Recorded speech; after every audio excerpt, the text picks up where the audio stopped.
So many ARM-related questions now.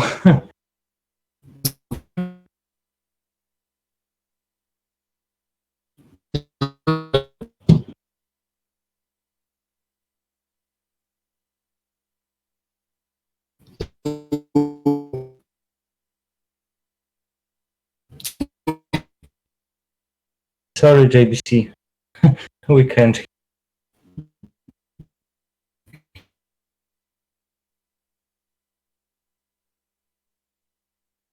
I was going to say welcome back. He left. Oh, he's back. We were able to hear you. Oh, you broke it. You broke that again.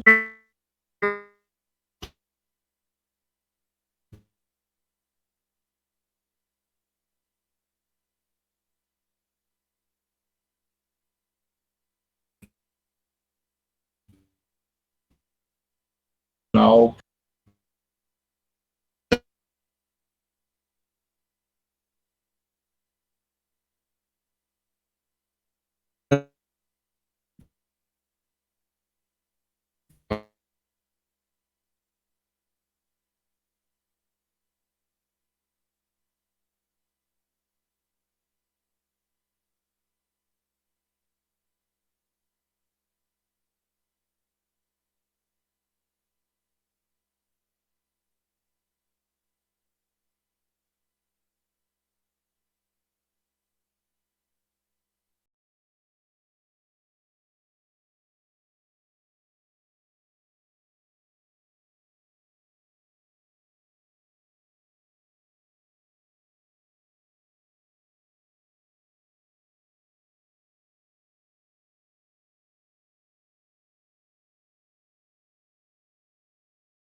Oh, there we go. Can y'all hear me?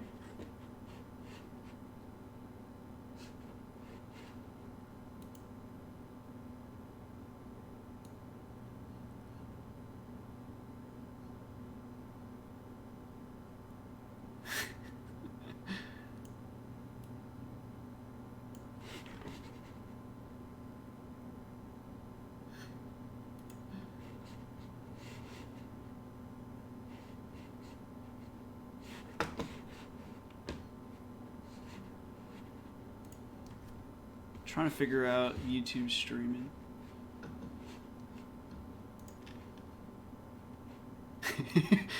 ASMR.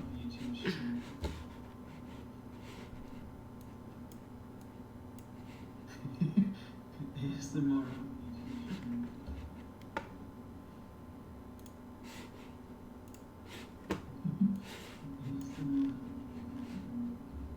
Oh, let me mute the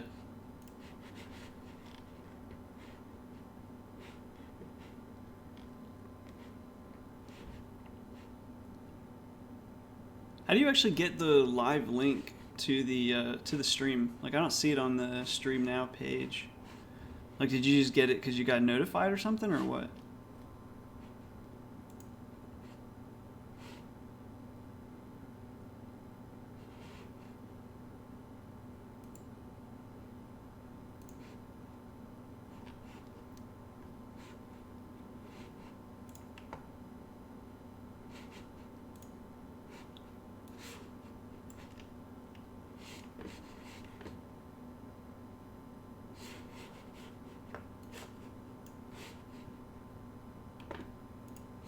I need an easier way to show.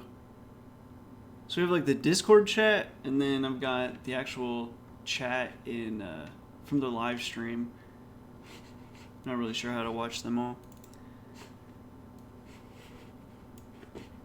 Oh my. Live stream. Hello, Sentdex. War against yoga. That got loud. Thank you, everybody, for that.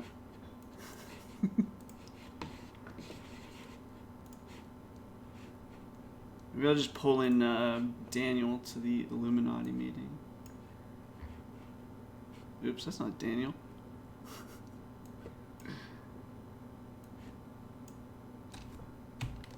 Daniel, you there? Yeah, I'm here. Can you hear me? I can, but it's gonna reverb back into the stream. I don't know if I should put it. I don't know how I'm supposed to talk to you and then not have it echo back. Wait a second. Okay. I'm not sure how I can hear you.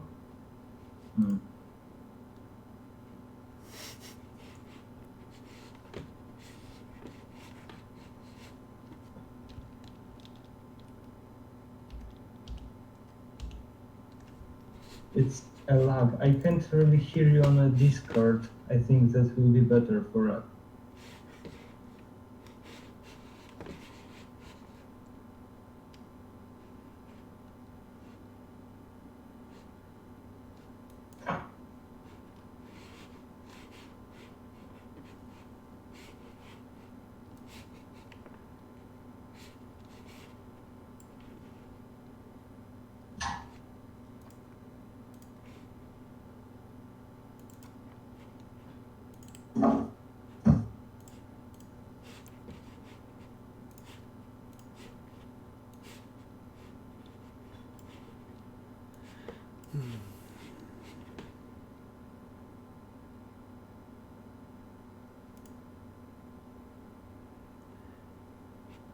So I guess I could turn off.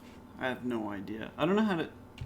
So I just don't know how to talk to you and not take. Because I cannot pass desktop audio through.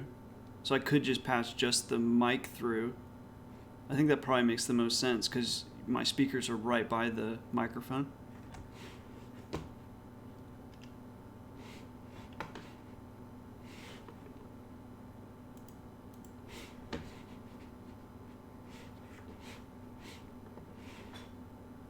And I hear you twice. Well, you can you just need to mute the stream. Yeah, that's what I did. Okay.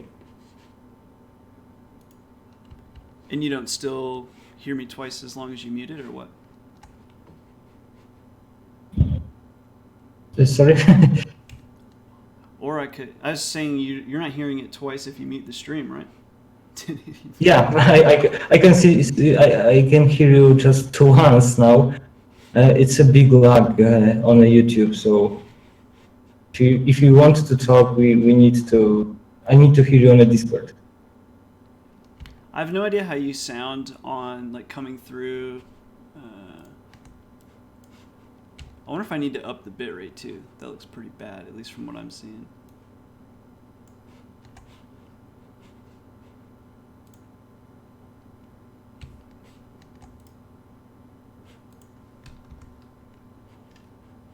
Yeah, does everybody's bitrate look that bad? Like mine looks horrible.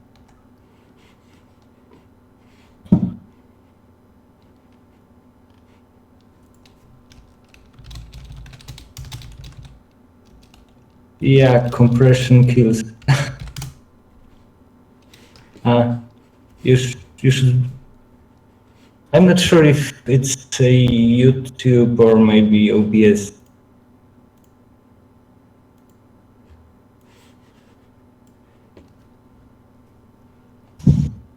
Well, this bitrate was acceptable for streaming like GTA, but that was to Twitch. I just wonder if they're...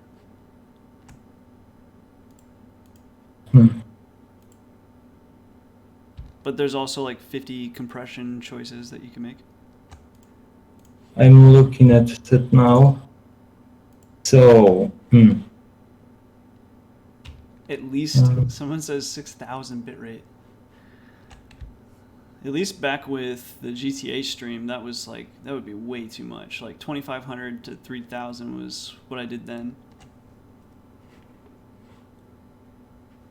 streaming.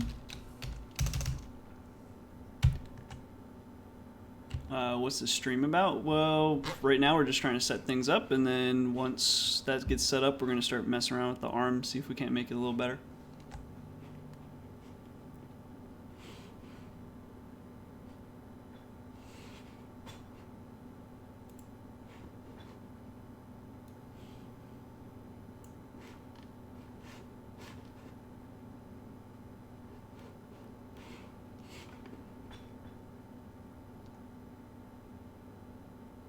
I don't know if I can, I'm not sure if I can change the bitrate as I'm streaming. I'm not sure if I'm going to have to like cut it and start again.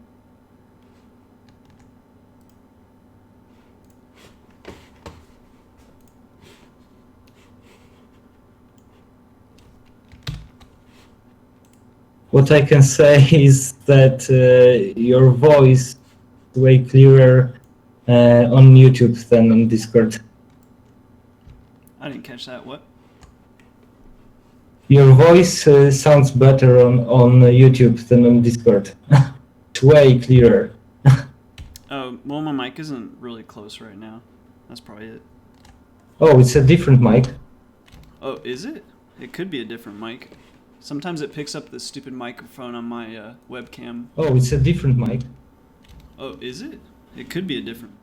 Nah, I just listened to it. It's definitely the same mic. It's probably because it's just further away or something.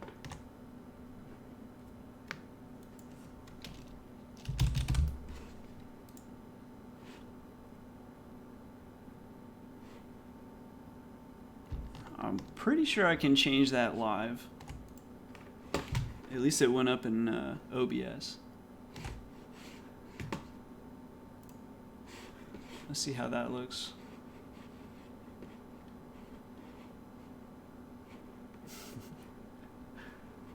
Still looks pretty grainy.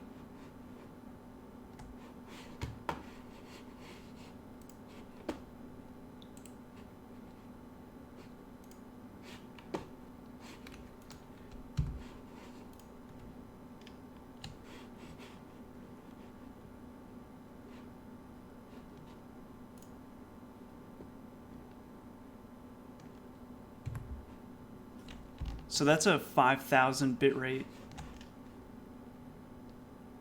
5. I don't know though, if it sits there for a while, it starts to clear up.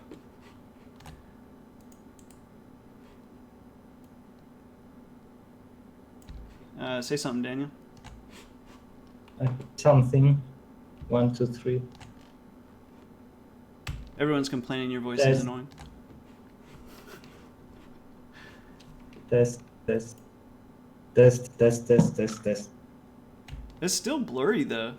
Like, people are saying it was my background that was causing it, but it still looks super blurry to me. I mean, I guess it sort of clears up. I don't know. Mine just got super clear now. It's way better. Way better. Like maybe try to scroll. Yeah, I'm already doing it. The It just code. takes for some. I think there's still like an 8-second delay here. Yeah, pretty big delay. Yeah, see, like when But I yeah, scroll, it's looks like okay. it takes forever to get back clear again.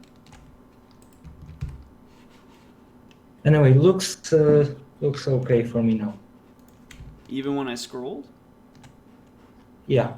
like when I scrolled around, it went back to being pretty much not legible. I mean, it's way better. So not bad when you are scrolling. Not like on last tutorials, video tutorial.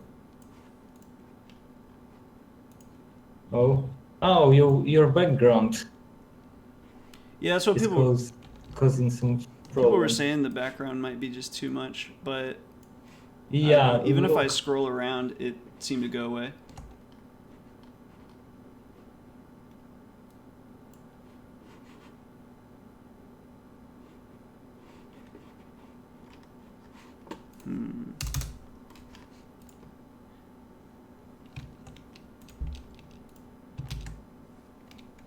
Nope.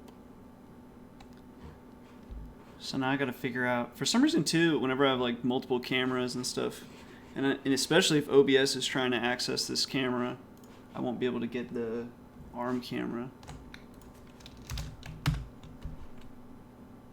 Yeah, oh, it says XSplit has got it. Okay.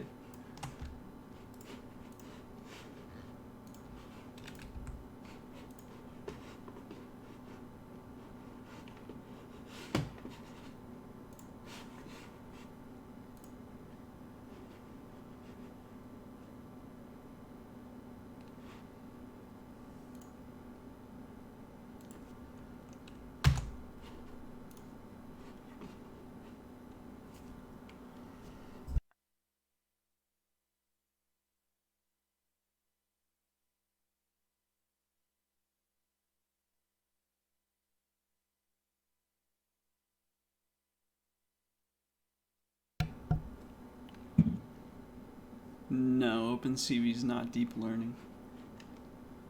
Hell no. I mean, it's not that far. I mean, it's not that much different. Just a bunch of using simple mathematics to do stuff.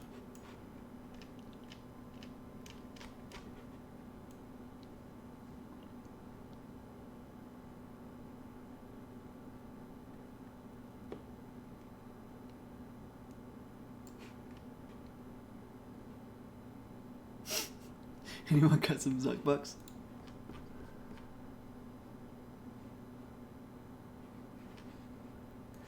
So I can't figure out why it thinks that XSplit has that camera.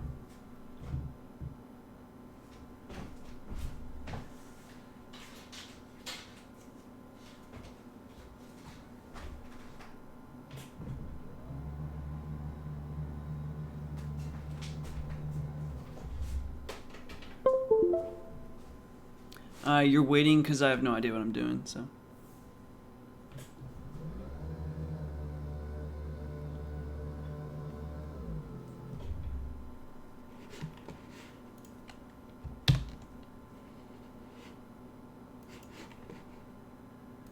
Okay, there we go. So now I have at least that camera on, but it's like super blue because this other camera is adjusted for this. So I'm not really sure I'm going to fix that either.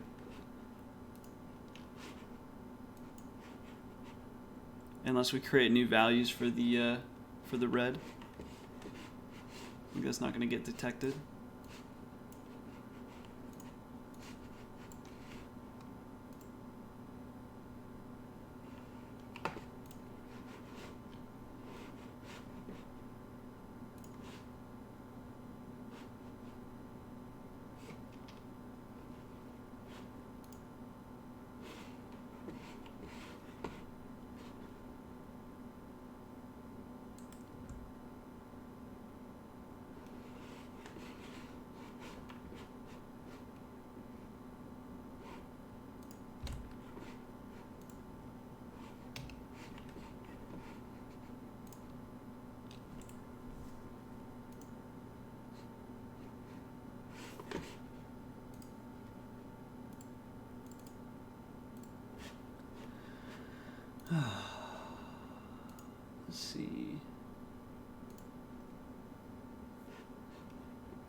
I mean, we can try. I think probably the best thing, otherwise, because I can't really edit both. Like, you can't edit these two cameras, like the white balance. You can't really edit them separately because they're the exact same camera.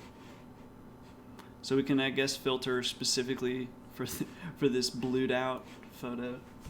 Oh, actually, here, this will help. Let's try to read that in again.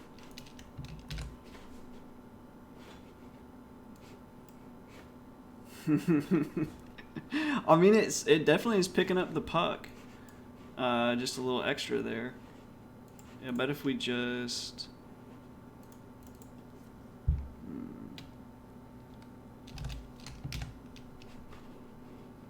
Yeah. So we might actually get away with that despite being super dim. Let me turn it on.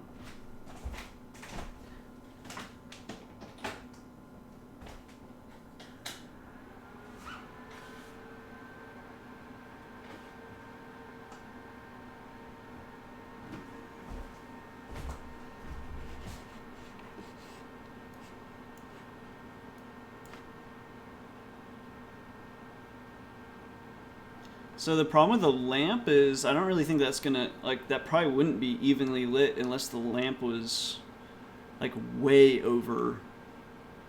Otherwise it's gonna be super bright in the middle. Unless you put like maybe like a shop light or something.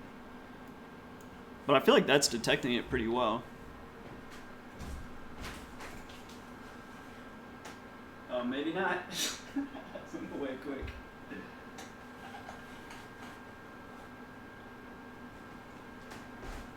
Or maybe it was my fault. No.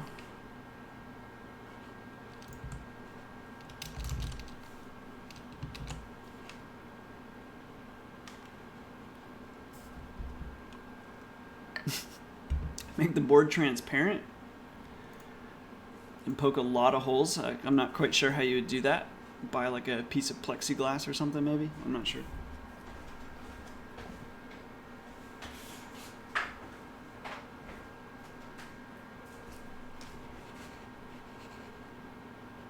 So the problem for sure is like there's a shadow on that, like right here. I'm not quite sure. I guess it's the camera above it on the piece of wood. Yeah, it only works in the sim.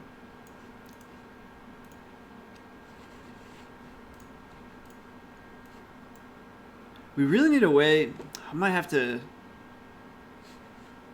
just change the white balance of the camera.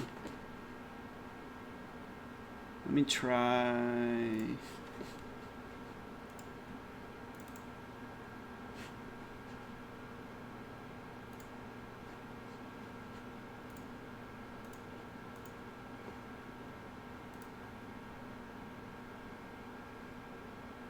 Yeah, I just don't. So it's like real stormy here right now, so there's like no outside light. I do have a light on in my room, but for some reason it just looks like the camera just looks super dim over there. And you can modify the how much light the camera brings in and all that stuff, but for some reason that doesn't seem to be helping. And I think it's because there's two cameras, so it modifies one camera but not the other one for some reason.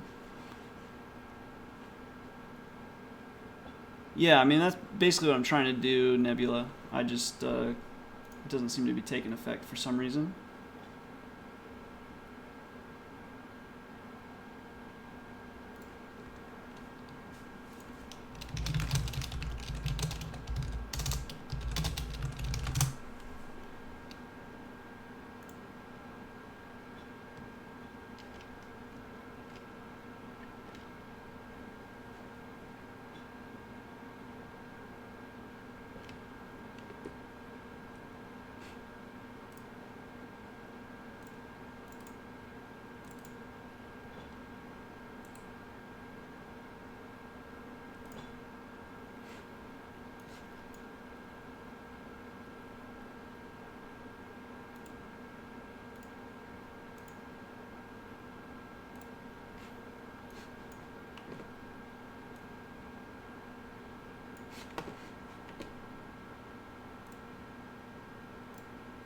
Okay.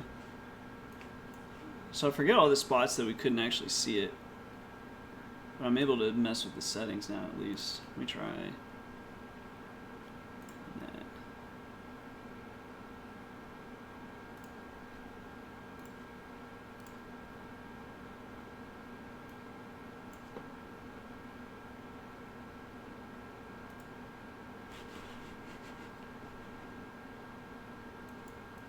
So probably need to fix that threshold, but I just want to see, for some reason when the puck went up to like the top left, you couldn't see it.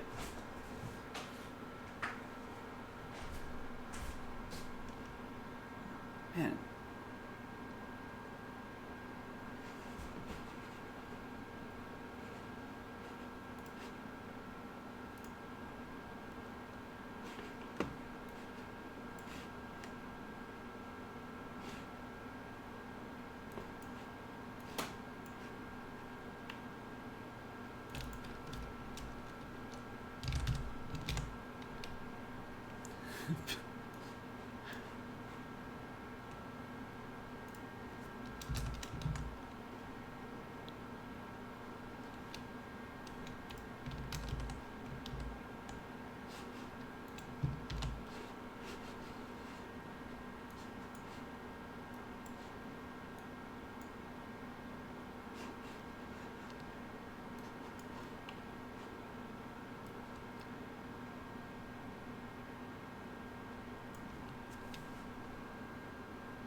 Well, the bottom left actually doesn't really have much of a.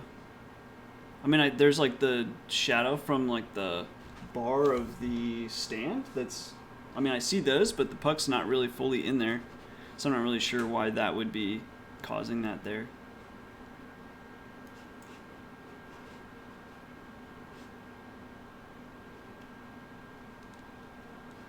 So with turn off.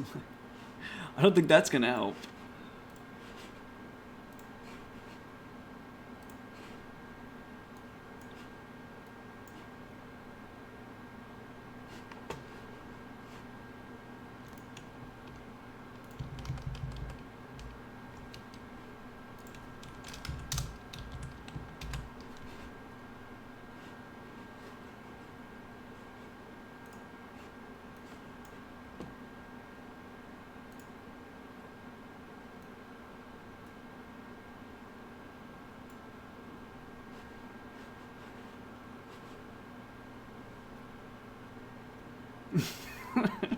Turning it off and on again.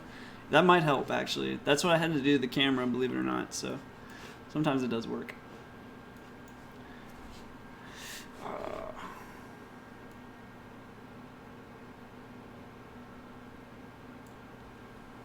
Let's see if that's good enough.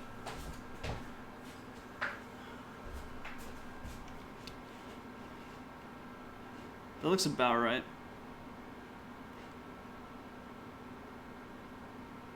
What we really need is like a way to. I wish you could just like color pick or something in OpenCV and it would just pick the range for you. That would be nice.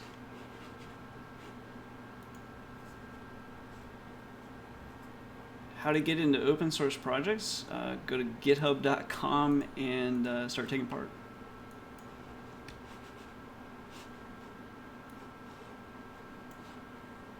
Okay, so now I actually changed. So before we were using like the little suction thing. I don't know where it is.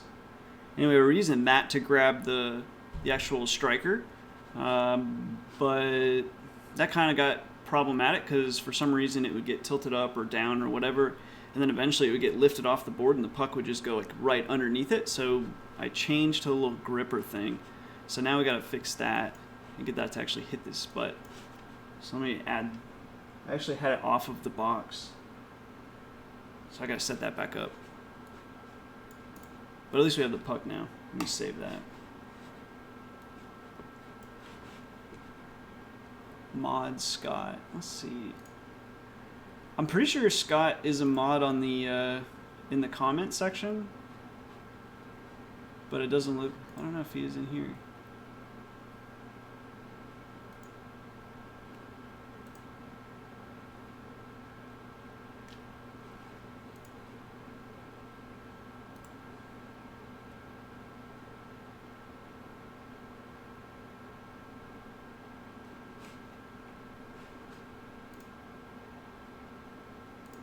Okay, there we go.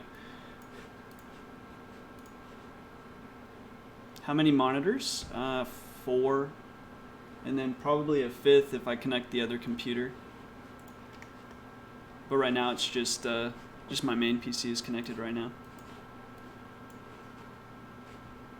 The part of the problem though is I think, so the ARM connects to the PC via just like USB. And so using basically one camera, a microphone, another camera, and the ARM, I think is causing like USB bandwidth issues. So probably gonna end up having to use another computer is my guess.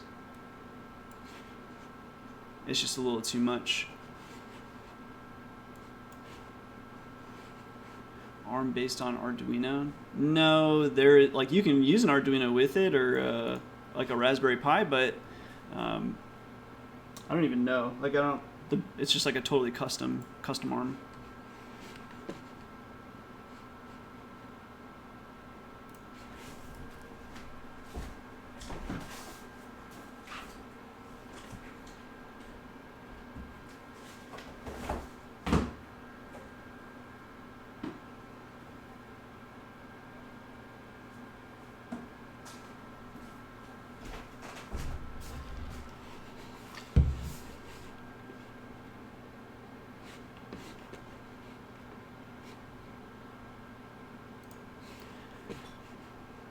The neural network that the GTA self-driving car used, just the tutorial. Well, I'm not really sure. The tutorial covered quite a few. There was the object detection, and then there was also an inception model that we used. The ARM doesn't use an Arduino. Like it comes with an Arduino. Like if you want to do like that OpenMV camera, for example, you're going to connect that through an Arduino. But the ARM itself isn't actually like Arduino based, as far as I know.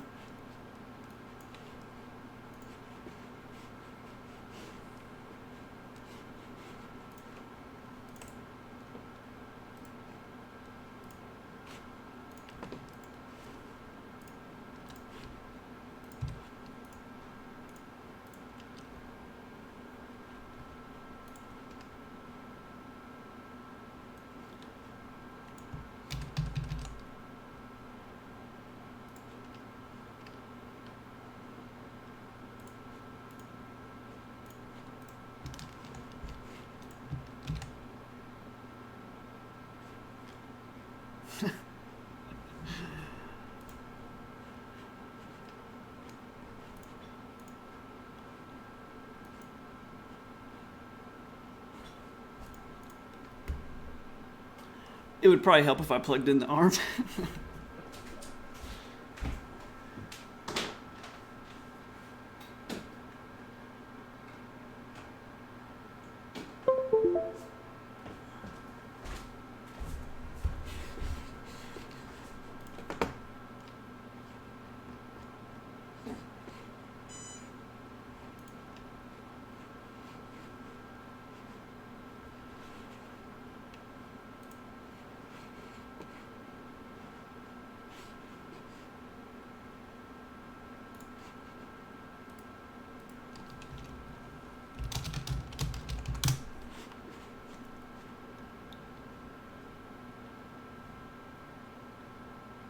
Use a PCI card for more USB bandwidth?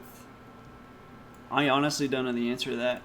I didn't even know there was such a thing as USB bandwidth until I started running out of it. Unmute myself in Discord. Am I muted? Or have I muted you? I don't know what you're talking about, Daniel. I don't have Discord muted.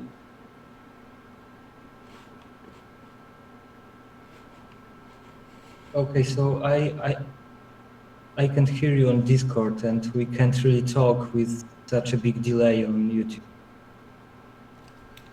Oh, yeah, I mean, if I'm going to talk directly to you, I can just use push to talk, and then everybody can hear and you can hear immediately, just as long as you don't have the stream on sound. I'm just trying to get everything connected at this point.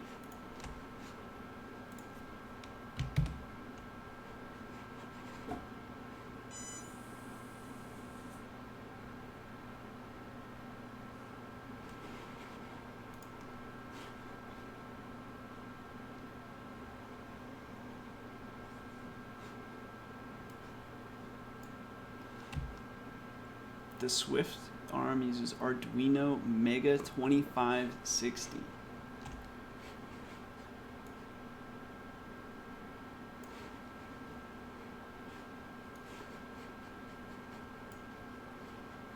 News to me, man. I didn't know. Like, it comes with an Arduino that you can hook up to it. I didn't think it actually was built. Are you sure it uses that? Like, it was built with the 2560?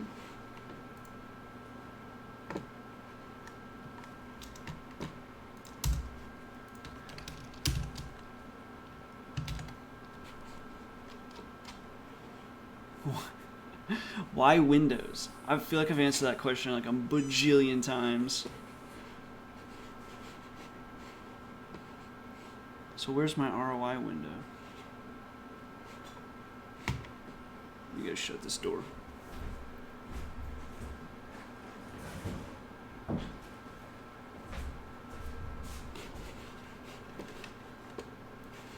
So I use Windows just simply because like Windows to me is a better user operating system as opposed to like Linux is great for development and stuff, but if you're going to be doing any sort of video editing, even like recording, OBS sort of works on Linux, but not very well. It doesn't do like multiple monitors well. And then I don't even know what you would use to edit if you needed to edit. And then if you do anything else besides development, like Linux just is not the best in my opinion. Like especially if you're gonna play like any games or like a lot of desktop apps, that kind of stuff just don't work as well on Linux. Mac's pretty good. I think Mac's a good kind of in between. The problem with Mac is you just can't really build Mac. So you're gonna pay a ton of money to have a Macintosh like PC, or not a Macintosh, like an Apple PC.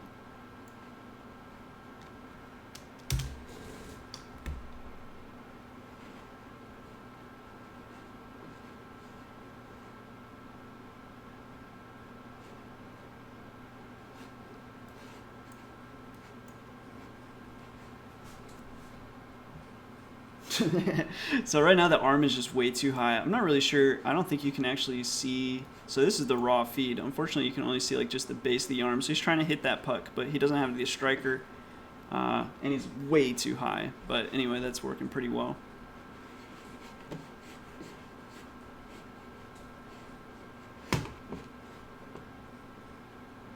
May want to change the stream title.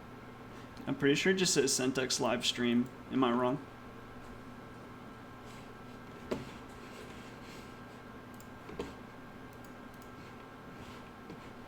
Dual boot is the best. Yeah, so I do dual boot into Linux, but I don't really use it too often, to be honest.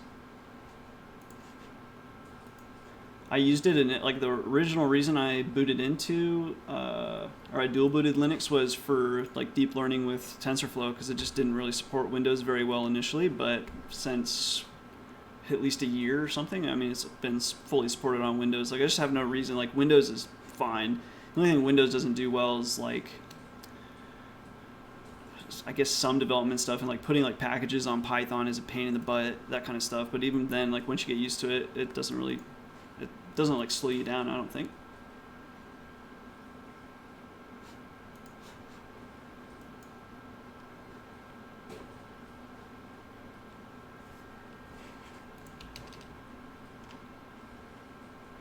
So I'm pretty sure these are in like millimeters. So this would be like 83 millimeters high, which looks about right. And I need it to be, I don't know, maybe like 20. So I'm gonna set this to 23, 20. And then like once it grips the puck, for some reason, like a lot of times when it actually closes down on the puck, it lifts it slightly, and or not the puck, the striker. And so when the striker's up a few millimeters or whatever, sometimes the puck, especially after playing for a little bit, just slides right underneath it. So you grab it and then you're gonna move down a little bit. Anyway, let me see if that looks about right. Oh, we need to take that ROI so we don't have to calculate that every time.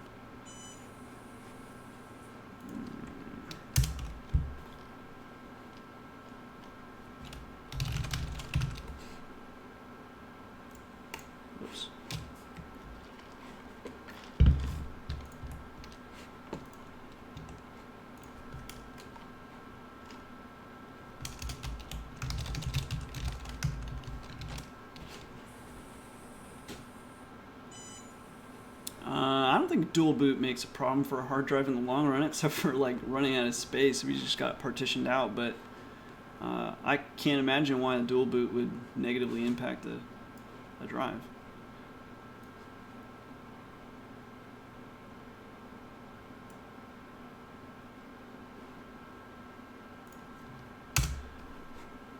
So I'm only going to grab that region of interest like one time, so I don't really see a point in doing it every time unless that camera moves, but I've bumped it so many times. It's just like hanging off a piece of wood right now. And so every time I go over there or whatever, and there's like a cord that strings all the way over there, so I'd knock it off a bunch.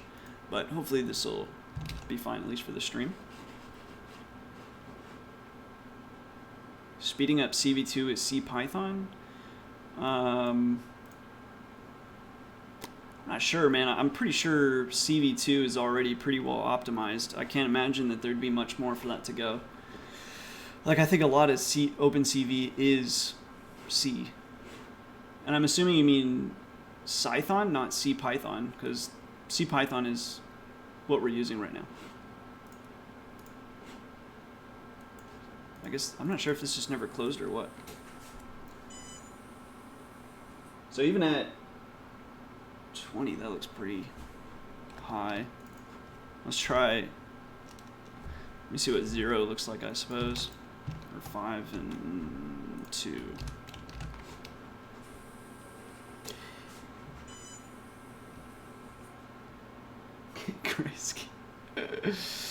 You can use the robot operating system, yeah, with the ARM.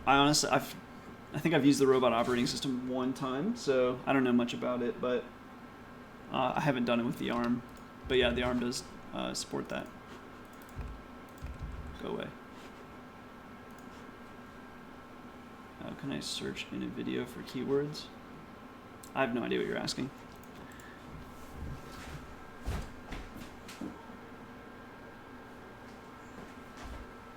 I might have to like lower the arm. Right now I have it like on a box that I'm also using the box to block the goal. I only have 2, like it's not going to go into the negatives, I don't think. Let's see if it does. I don't think it does. If you turn the arm off, it will go down though, but I don't think that went down any further. Do I get tired of standing? No, not really.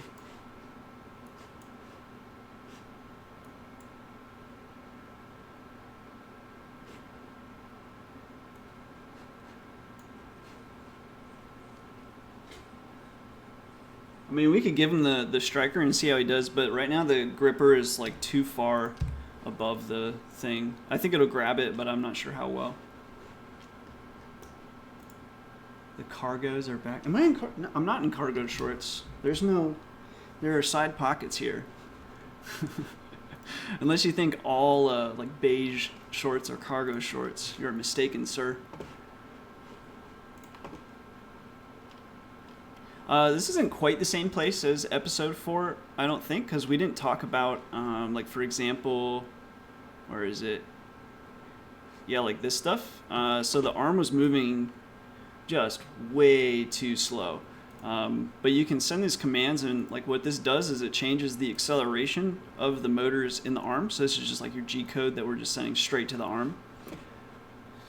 And anyway, so you can make the arm actually go a lot faster, but then so like to do like the strike, we set the acceleration to be something absurd. Like they say the highest number you should use is like 300, and same thing with speed. They say the highest number you probably use is like 30,000. So we're using 5,000 and a million. You can do it for like really short bursts, but if you just always have the arm going at like a 5,000 acceleration and a million millimeters per second, the motors like freeze up and get real jittery. It's weird. I'm not really sure why they're doing that.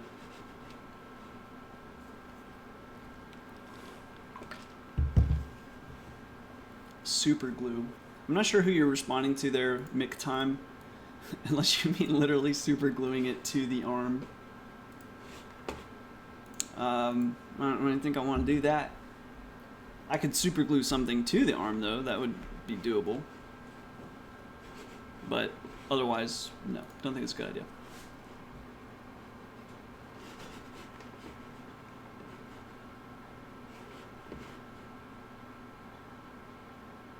G-code bike. I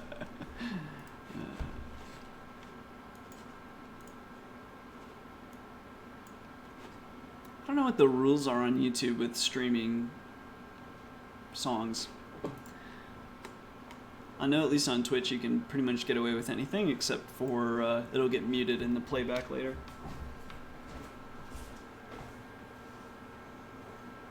I think that'd be good enough to actually grip the thing. So let's see if that works. Oh shoot, we gotta reset it to a good spot. Yeah, don't on YouTube. Yeah, I wouldn't expect that that would be as acceptable on YouTube.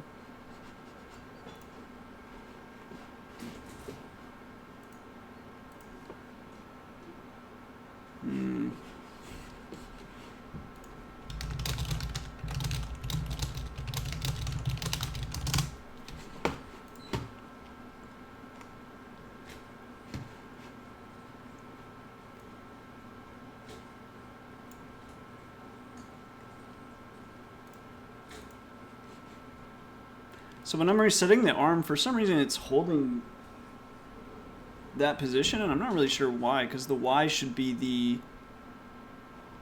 left and right. X is forward and back. Yeah, I'm not really sure. The arm doesn't seem to want to reset to center, which is odd. It's throwing a fit over there. Or maybe, oh, I see what's going on. So actually probably what we should do is this.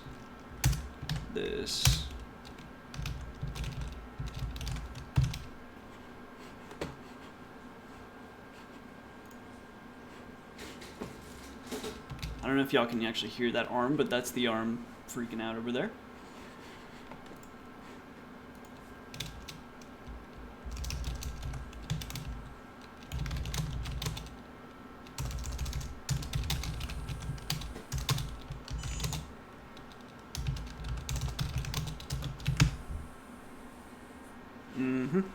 Okay, so that one definitely works. So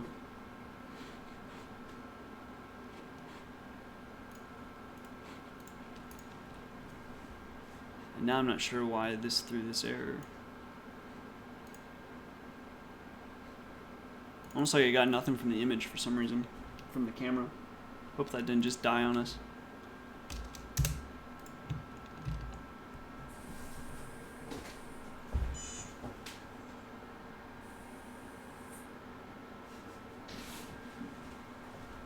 Oh, I lost the striker immediately. That's frustrating. Let me try again.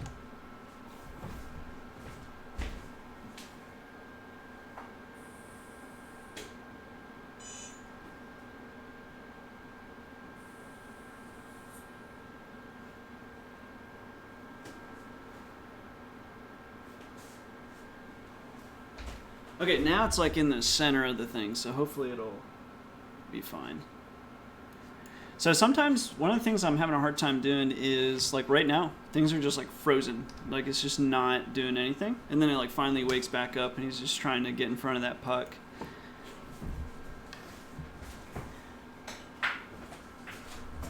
Oh my gosh.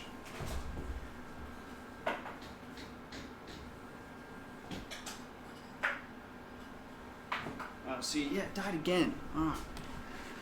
So I'm not really sure what's causing this. This is probably the most frustrating part of it all.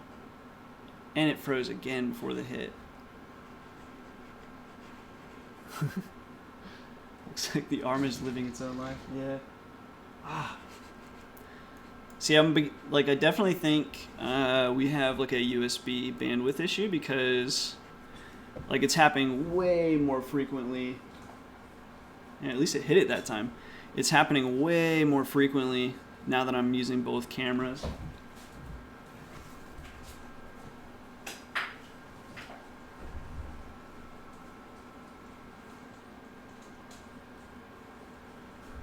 And I feel like the speed of the strike for some reason is actually much slow. Like it should actually be quite a bit faster than that. Is the camera lagging behind the buffer? Yeah, I built those drones in the back. They're not very good, I promise.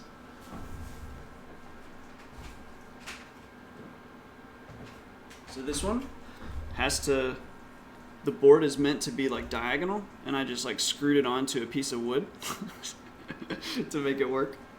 Yeah, this is my favorite one though. This one's like super fast.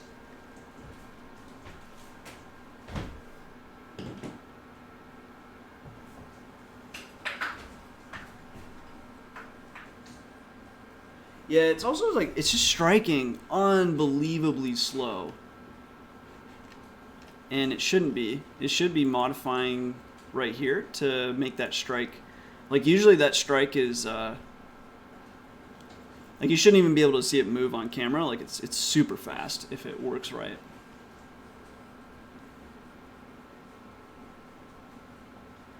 I wonder if it's pressing down too hard. So the old version could only hit the puck that hard. But I'm wondering if maybe we shouldn't.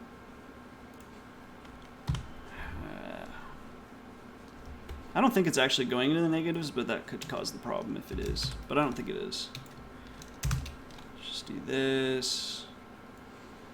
And then I'm going to move this back to here. So hopefully when we reset, we don't have to worry about the gripper needing to go back.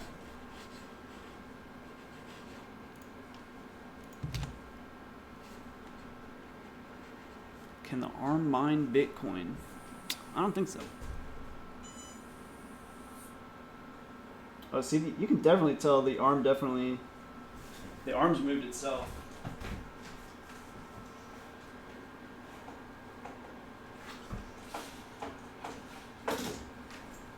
Let's see now.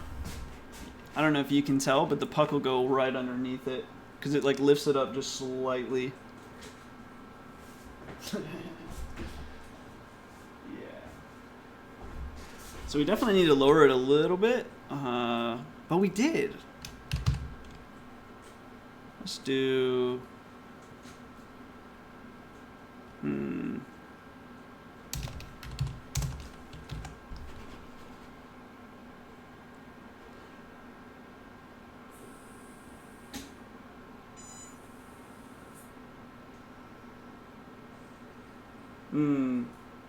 As it moves to the center, so it set the gripper to true, moved to center, and actually raised up.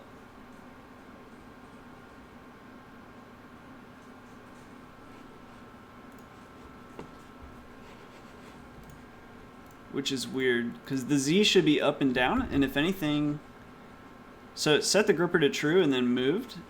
I wonder if I should not. What happens if I just don't modify it at all?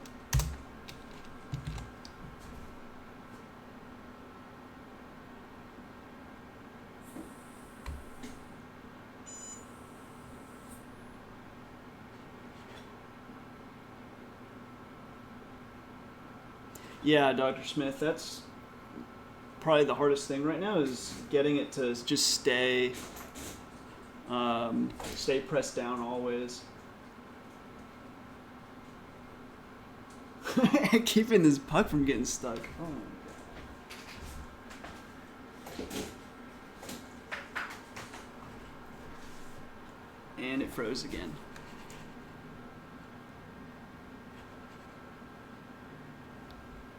Glue something as a bridge. So the problem is not really, like if you glue it, then it's just gonna hold still. Like it's still gonna plausibly lift over the puck.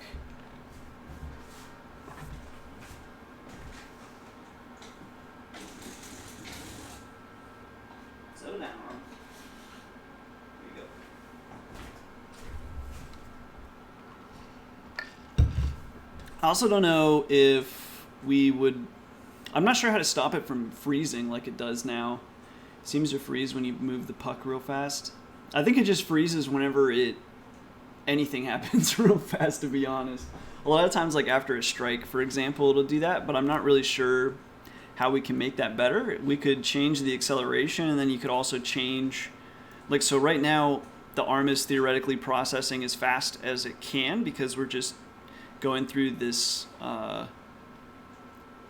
let's see here, just while true. So we could like stuff in like a little sleep, and maybe that would make things better. I'm not really sure, because obviously at some point it's just getting overloaded.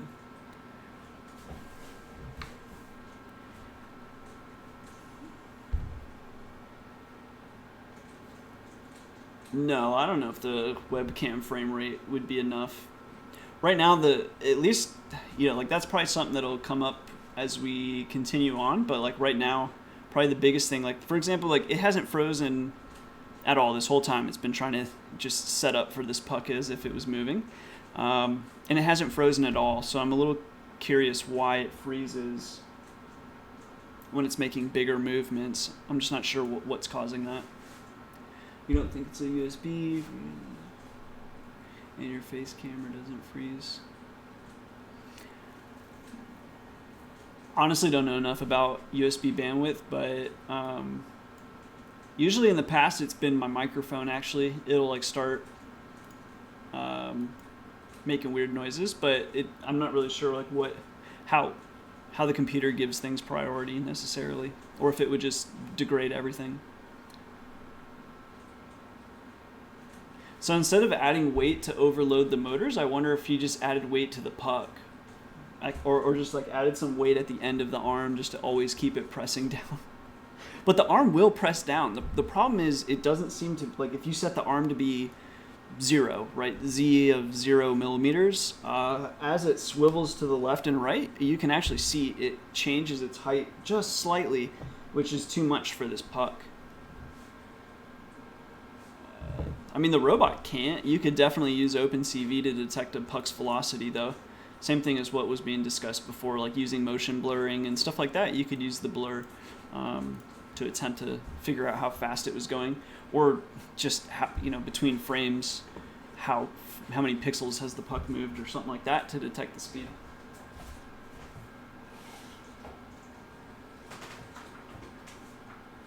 Yeah, it still wants to make that strike unbelievably slowly, and I'm wondering if it's because I'm using my other camera too.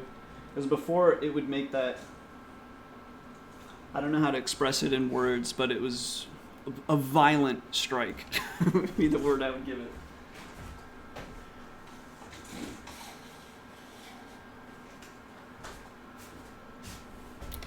So like at least in that case, after the strike for sure, like maybe I need to change this and settle it down slightly.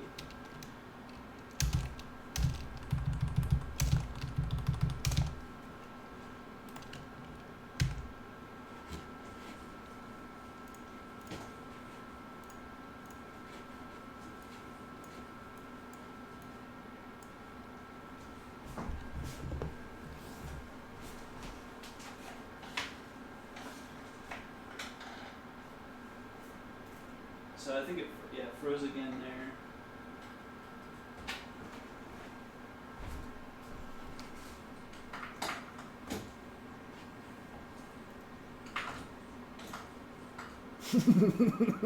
He just scored on himself. Oh, you're so bad, Arm.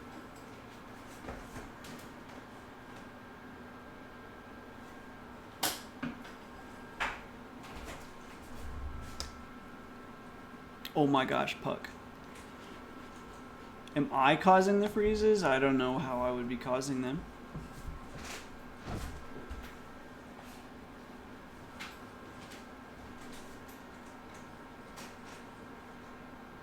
Embarrassing.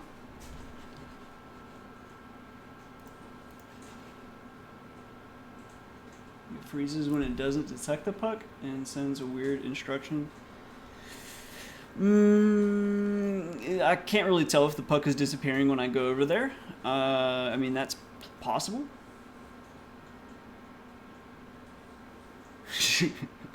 That'd actually be really nice. Bring like an air compressor in here. Arm constantly vibrates. Because it's like constantly adjusting to where it thinks the puck is.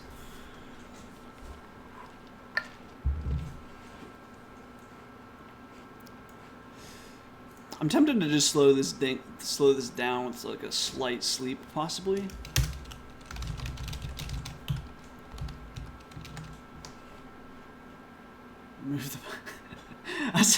That would be the answer, I guess, if it doesn't find a puck, huh?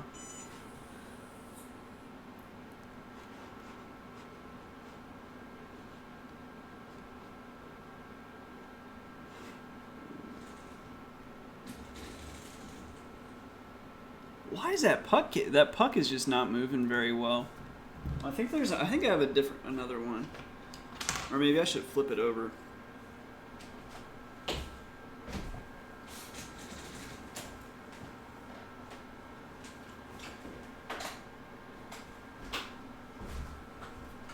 Of course, it's frozen again. Maybe when I get close to it, it just freezes. I don't know. Source code on GitHub? Yeah, it is. You can github.com/Sentdex/uarm. Yeah, this one's definitely moving a little better. That sleep is not doing us any favors, but okay.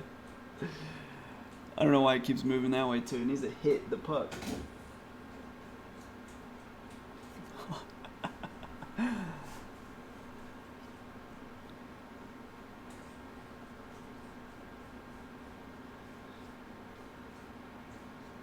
So at least with that sleep, I'm going to try to make the sleep smaller.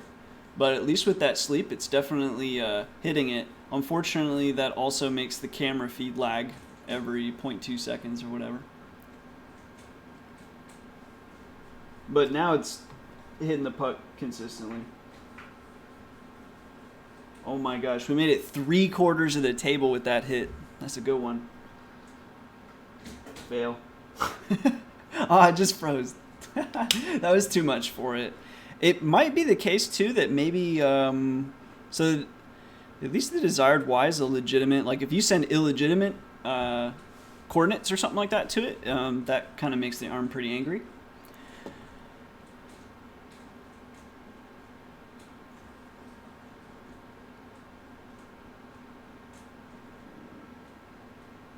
I don't know if the videos are set to just automatically be accessible offline or not. This would be at least the first while. I might need to trim up the first while of the stream for when we were setting it up. I'm going to make the sleep a little shorter now. Let's do 1.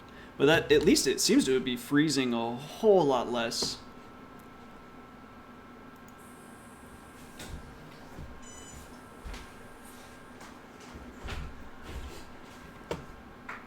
I was really hoping it would start before that puck comes back. Go.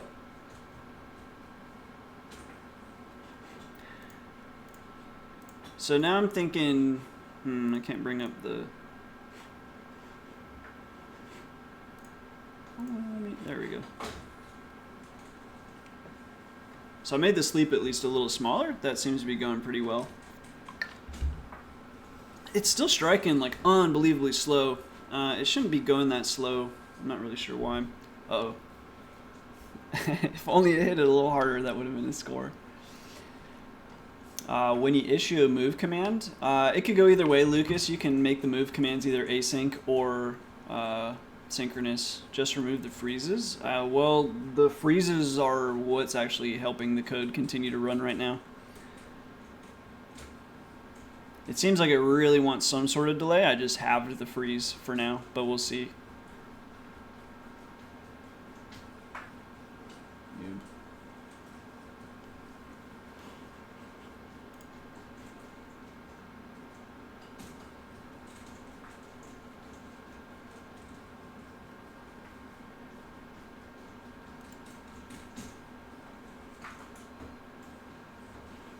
Daniel, if you want to thread it, you can make an example of that if you want.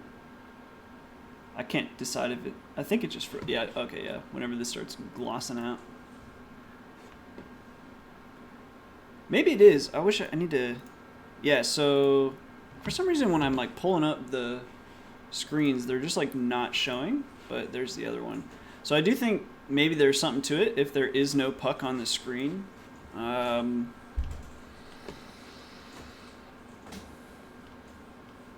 But we're not throwing any errors, which is what's weird to me. But again, it's frozen on this one. I mean, there's at least some red there, so I'm not quite sure why that would be something it can't calculate.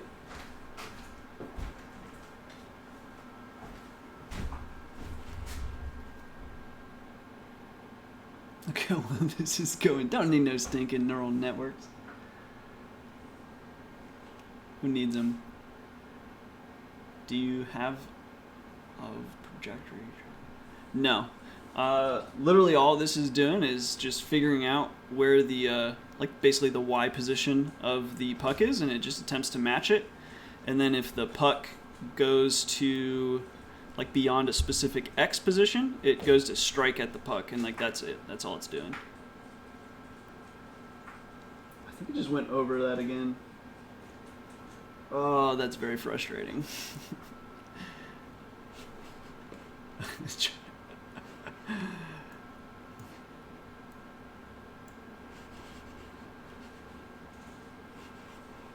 Okay, I'm gonna lower the sleep, I think.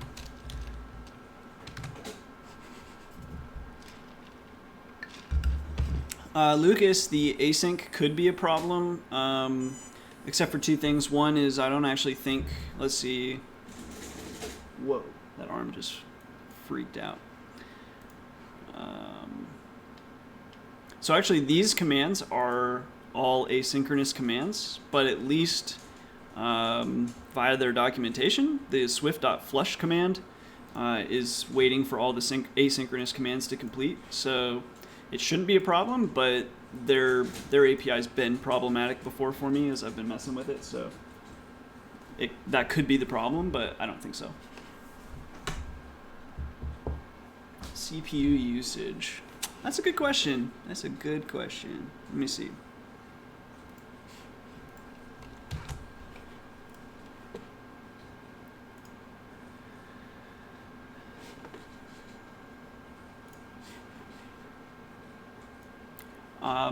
I'm going to go ahead and guess it's probably not CPU or RAM related, but maybe. I don't think so, though, unless it suddenly spikes up.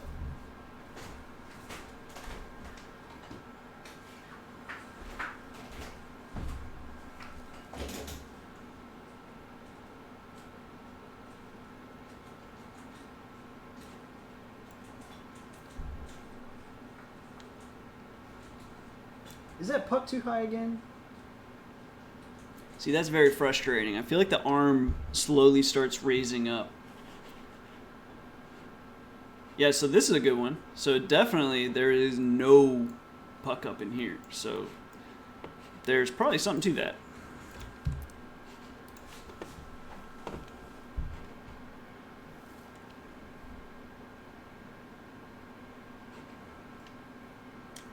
Someone help me, I must be blind. It's got to be somewhere in here. It's just weird because there's no error that's being thrown, so I feel like that's not necessarily an issue. Maybe if we...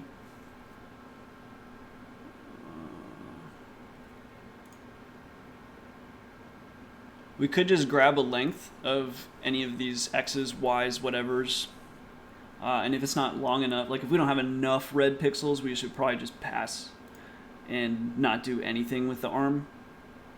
I think that's probably what I'm just going to do. Where puck goes.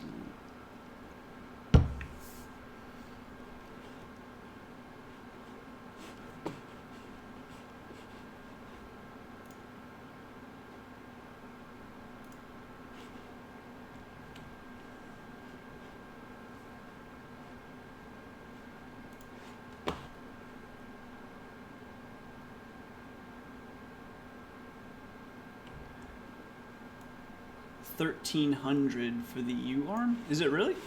At least last time I looked at their website, it was 750 for the arm, not 1,300.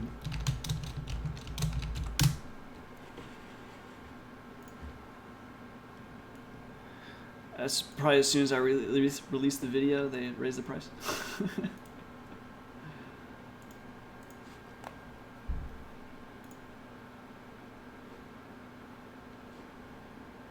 Yeah, it's not a...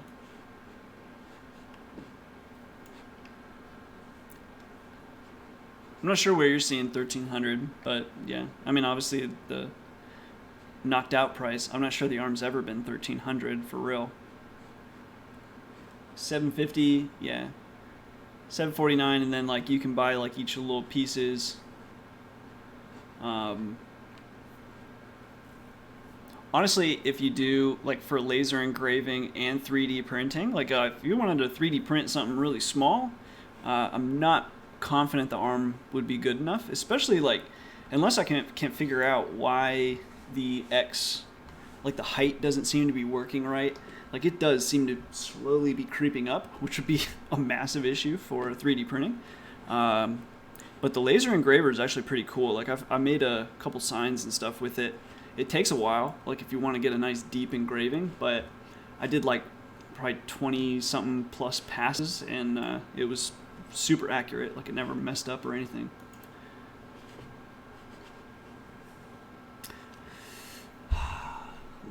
Some sort of spring on the arm. That would be really nice. Is anybody 1300 with the accessories? I'm not really sure what all, like maybe if you got all the accessories. I'm not even sure even with all the accessories it would be 1300, but maybe I just can't math. But go to try to buy a laser engraver and a 3D printer for, I don't know, $900 or whatever it would be altogether.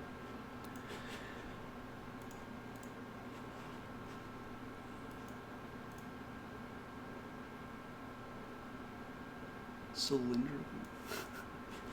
So I have no idea how to do like a spring. Like how would you incorporate a spring on the grip part so it was always pressing down, unless you gripped the thing that had a spring on the other side of it that pressed down.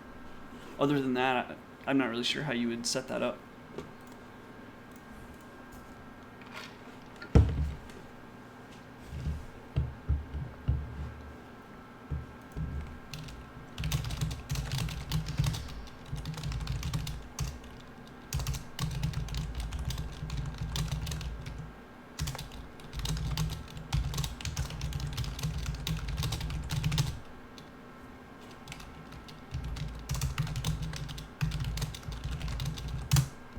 So maybe when we go to calculate the X and Y average and then calculate the Y position, like all these things, I can't imagine you'd be able to do these calculations though with NANDs, like if it was empty.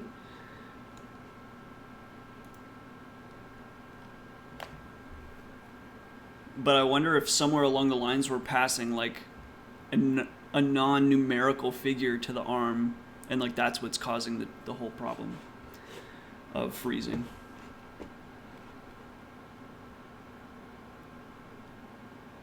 It like I can understand. So Nebula with the stepper motors, I don't know. I thought we were resetting. Hold on, let me see. I got rid of the X's at one point. Or I'm sorry, the Z. Yeah.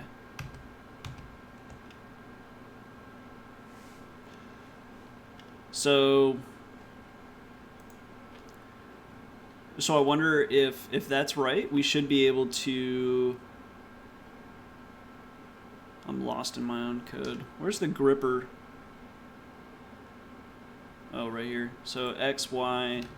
We said Z should be probably. Well, we'll start with a 3. We can end with a 0.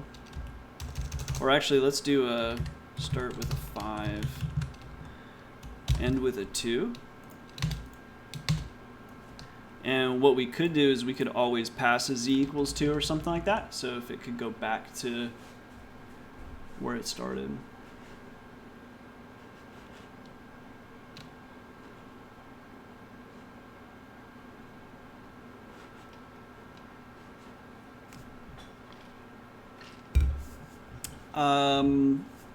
So the sleep in the loop actually did work. I mean, or it seemed to help a lot, actually.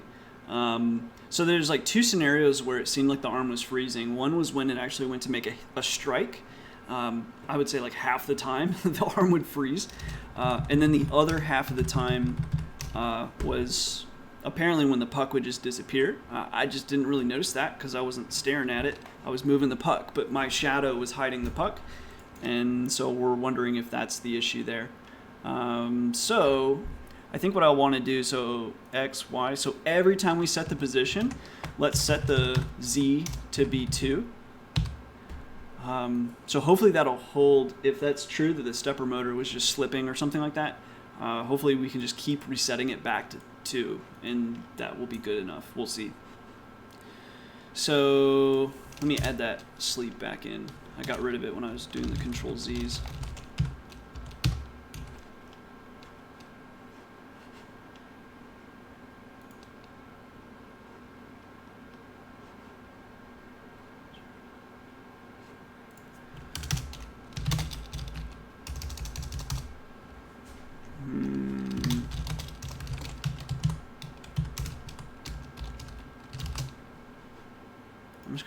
I'm just gonna try that for now. Commas after Z parameters. Did I not? I must be reading that a little late, but I'm pretty sure we have them. Nope. Thank you.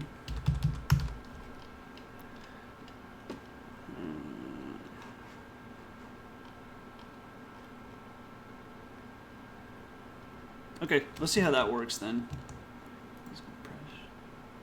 Press down. Are you being serious, Technovasion?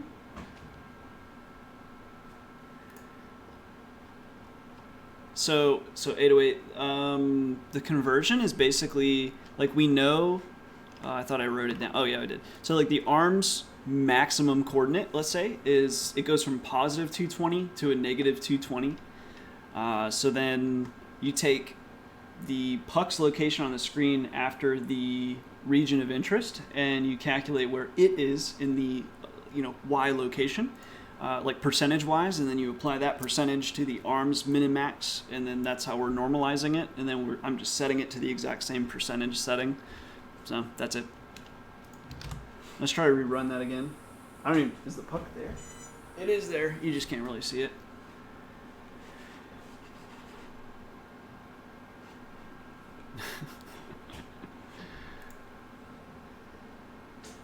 It definitely lifted up. I can see it's like floating in the air right now. Why did it lift back up? And I don't know if it's frozen. Let's see. Yeah. So we are only moving the arm if a puck can be located.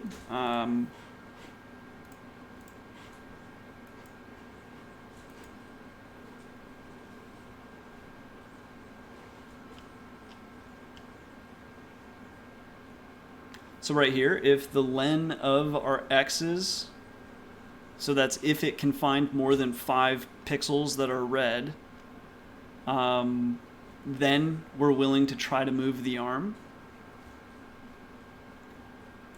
So I'm not really sure why it would freeze at this point, because we're still... Well, this guy gave us a timeout. I don't think we've always seen the timeout, have we? Oh, you guys can't even see that right now. It definitely threw a timeout. But not here. There's no timeout there. Unless it can't see the puck, but I don't think that's true.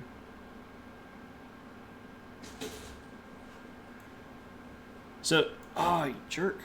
No, take me back to there. So this timed out on the command for setting us back here. For some reason, that command timed out. And I'm not really sure why that would happen.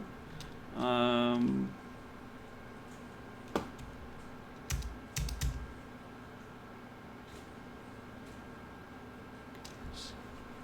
think I can send... Let me think here. Because if we send it... I think that could be what's causing the problem. But I don't really think we want to send it necessarily asynchronously. I don't know if that's going to be a good idea either.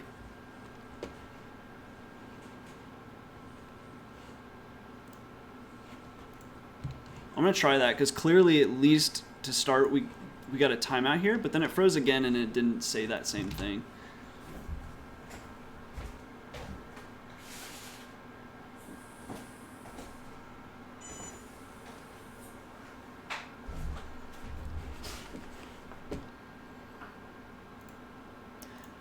So I thought about circle detection. The problem is it's going to also detect the puck probably. Already frozen. And I'm pretty confident, yeah, see, like there's definitely a puck and it's already frozen. and it's frozen again. My gosh. I think I'm going to change back to the synchronous commands then. Just getting angry over there.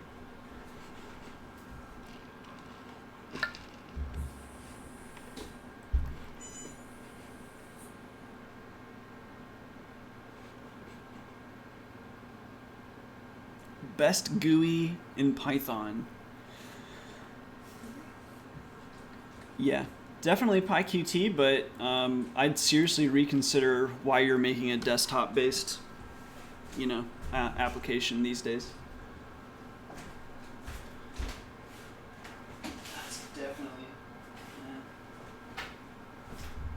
I wonder, am I setting that Z up? No, Z equals 2. I feel like that's not really helping.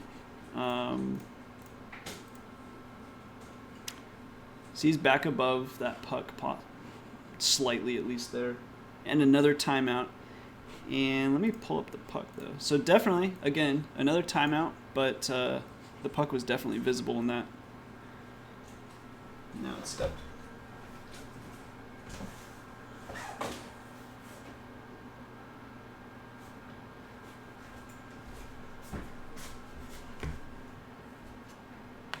Print everywhere to see where it's getting stuck. If you want to add some prints to the code, feel free. In fact, I can put this up on GitHub right now, and if you have an idea for what would help, I'll gladly see it.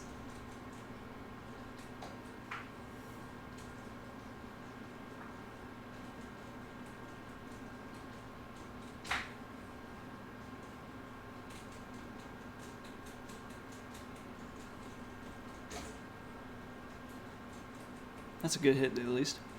Gotta have one.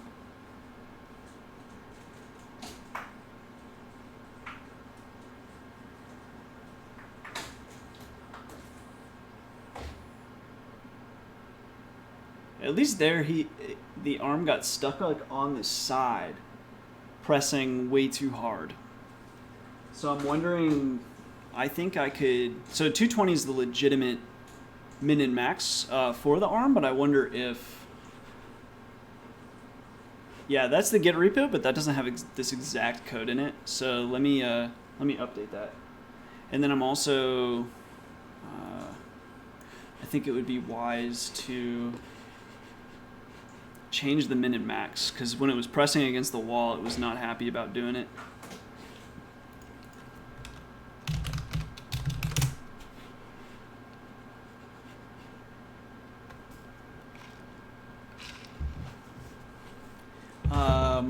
Yeah, as for like companies that want desktop applications still, I mean, sure, I'm sure lots of people want them, but if you're just trying to make something for yourself or whatever, I would consider not using desktop apps anymore.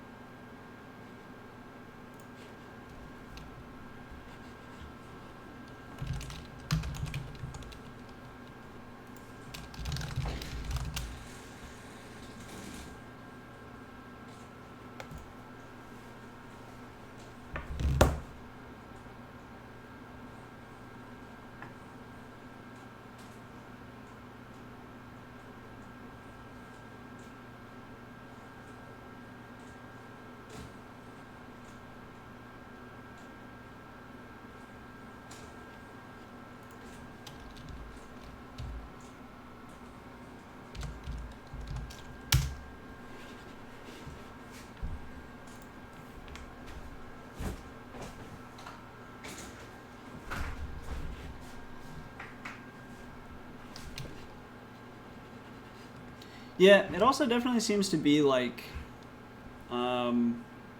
when the puck moves really fast, but it doesn't really make much sense to me. You can definitely issue commands to like vastly different coordinates to the arm, and that's like totally acceptable. So I'm not really sure why that would be causing trouble either. What would I recommend instead of desktop apps? Like web apps, and then like you can still have a web app that doesn't connect to the outside world. Like you don't have to make it publicly accessible. It's just you have so many more options there, like than you would with like a local desktop application, in my opinion. I also just hate building anything with in like UIs with Python is just not enjoyable. It's just not a good experience overall. And then even with Qt, like especially if you're making something like commercial and stuff, the licensing for PyQt is not ideal.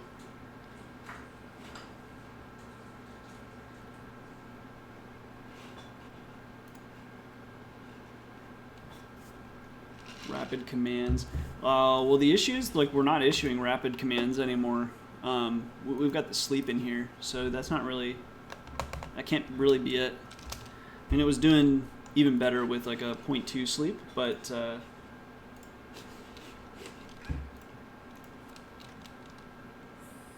programming this to drive. Yeah, that's exactly what I'm doing. I'm programming this to drive in Grand Theft Auto 5.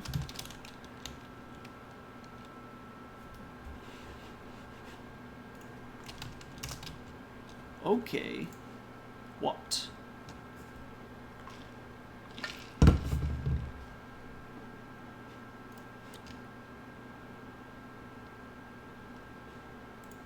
Honestly, don't know. I think that's the camera, probably. I'm just trying to apply something on the camera that doesn't exist, possibly? I don't really know.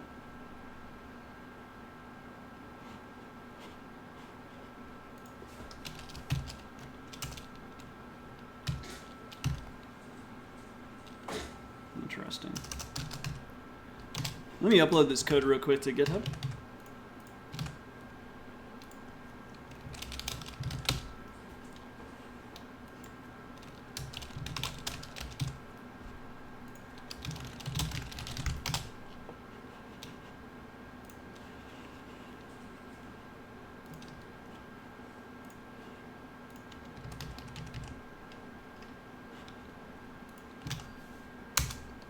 There's the code on GitHub. Someone wants to try to put in some like debug commands, or if something they think could run better, let me know. I'll try it out. So I think I'm also gonna. You can't really change this too much because otherwise it's not gonna line up with the puck correctly. But it was definitely slamming itself against the wall, which was not really an ideal circumstance.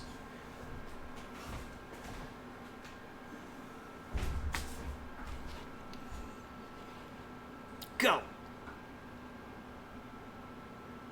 Now it's freezing a lot. What the heck? Go.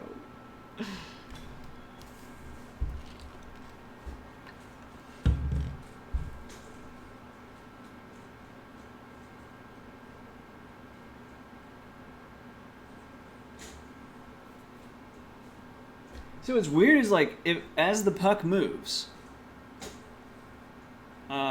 that's when it likes to freeze. But when it gets all stuck up in the corners like this, no problem. No problem at all. Keep working infinitely long.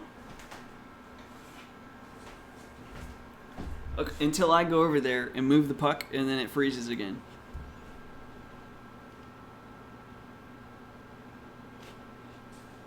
Can the camera record at a lower quality? You mean the camera for the stuck again? For the arm?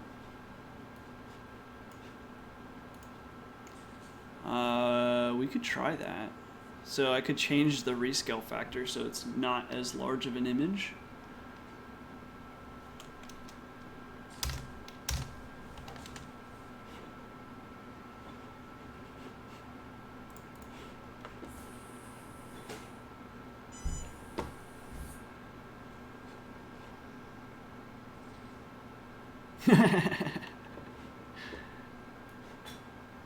That does not seem happy to me.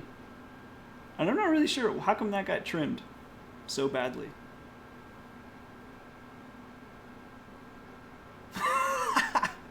Down to a 10 by 10. I don't think that's gonna go very well. How does it? Oh, we'd have to Stupid. That's our problem. Okay. I was wondering why it got so trimmed up. We need to, if we're gonna do that, we have to recalculate our region.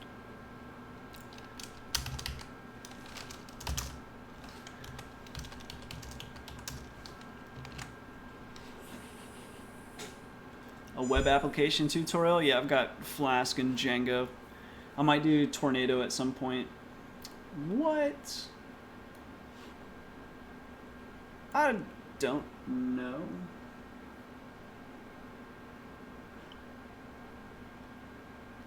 I don't understand why I would trim it that much. I know we're...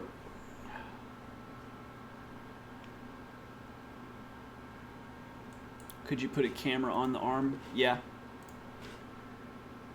Yeah, it does have a camera that you could put on board. And then everything would be like more relative.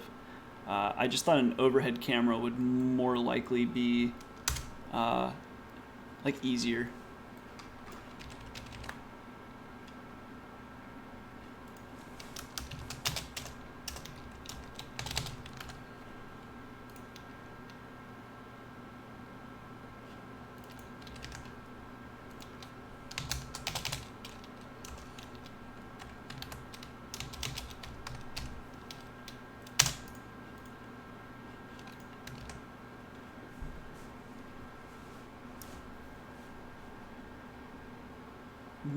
No tutorials on blockchain development.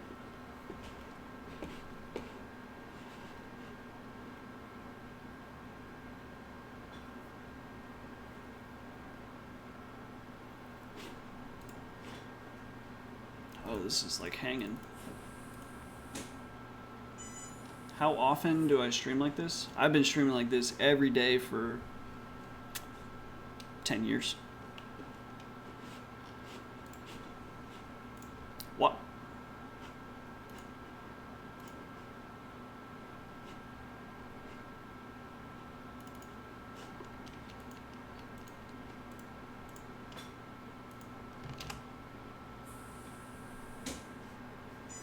I don't know if I got the ROI maybe outside of the range. I don't know how that would happen. Unless it got rounded up, maybe? I'm not sure.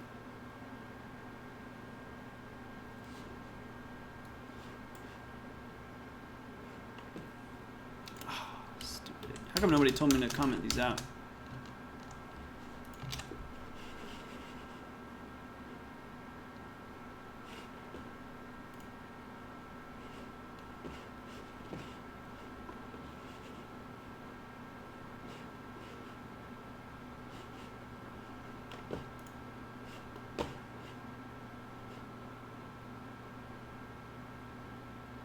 Crypto, I was definitely lying.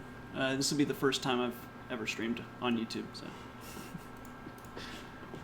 But thank you for the donation, Antonio. Why are we stuck still?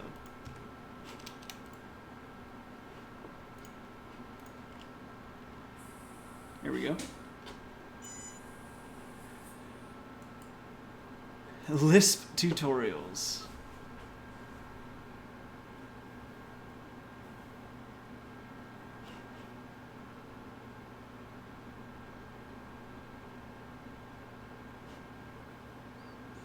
So Antonio, why would you give me an example of why you would use multi-threading in Python versus multi-processing in Python?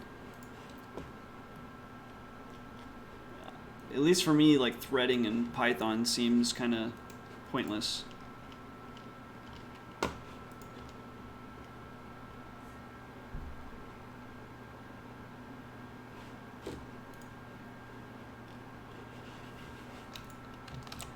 I don't know why it keeps, like it's acting like it's not taking anything from that camera, other than that camera maybe not being on or something. I can't imagine why it says it has a none type there.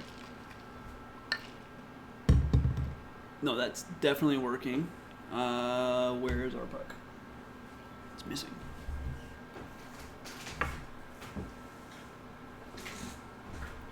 So like threading on, it just doesn't seem to make much sense to me to thread on Python, but like threading on, say, or multi-processing on Python makes a whole lot of sense. More lighting. No, that's just too slow. Honestly, changing the resolution only seems to be causing trouble, so I'm going to go back to the initial numbers. Let's see if I can just Control-Z my way out of this. I think I'll keep the 210 though. Let's see if that'll do it.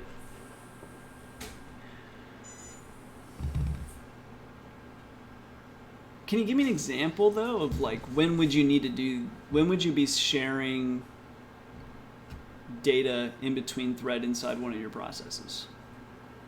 I just honestly have never come up against that kind of a problem.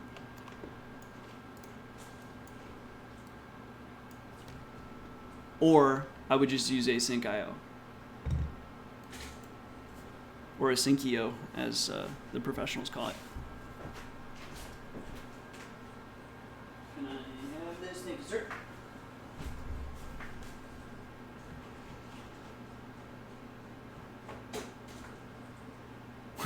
It's going right under it. That's very, very frustrating.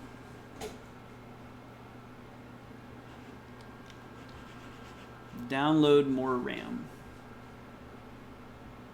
That's honestly usually my solution on like servers. You can either make your code more efficient or just buy a bigger server.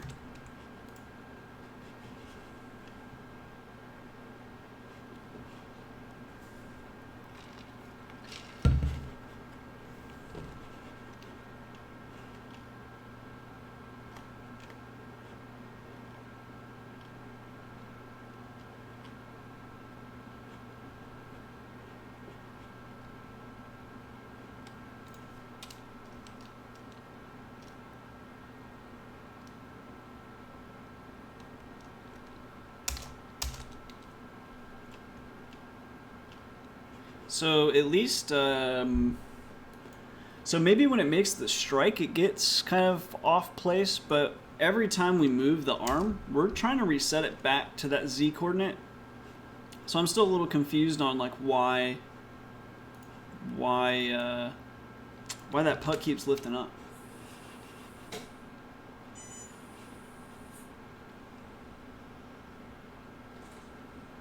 Oh my God. As it moves like to the center, it so I'm gonna reset it right here. As it like moves to the center, it lifts up. That's really frustrating.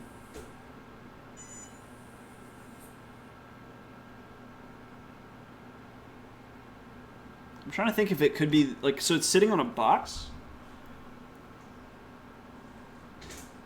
Still shouldn't be lifting up though.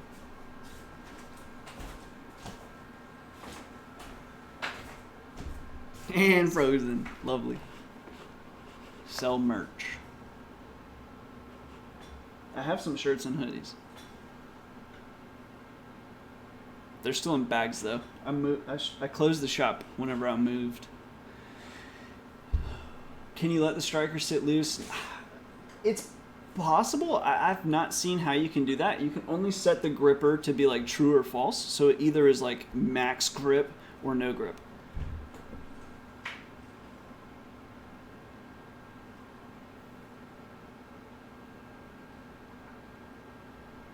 So like, at least in this case, like you know, you're saying that maybe that like threading would help this. I'm not confident. Like threading could help.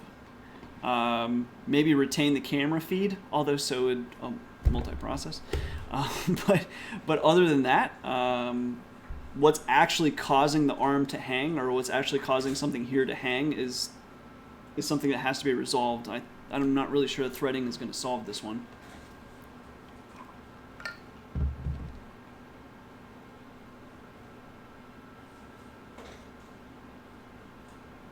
And we still need some way to keep this gripper, or the thing on the ground.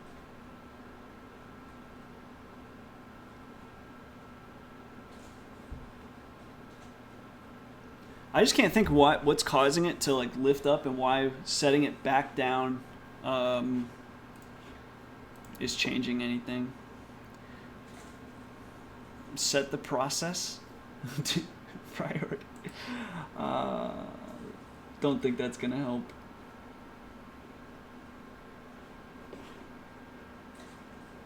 Just lifting in the code, have it drop and re-grab the puck.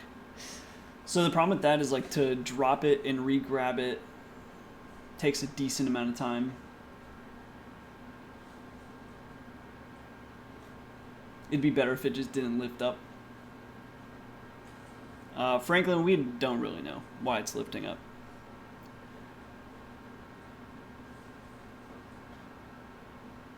So it sits on a box, and so I was thinking maybe the box was on level, but even like right now, like when it moved and actually rotated to the center, that's when it lifted up. So then I thought, oh, well, when it goes to the edge, it'll go back down possibly, but it's not. So it's not like the arm is like tilted or something like that on the box. I think it's just lifting up. But every loop or every time I'm actually asking the arm to move, I'm telling it to go back to, you know, a 0 position, and it's not doing that either. So I'm not, or well, a 1. But it's not actually honoring that either, so I'm not really sure why.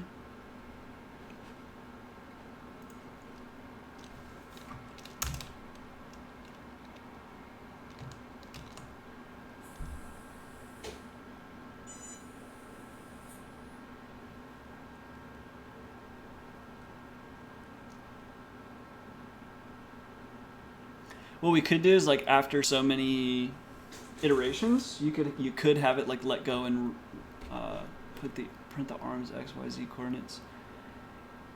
Yeah, you can print those out. You can get the arms position.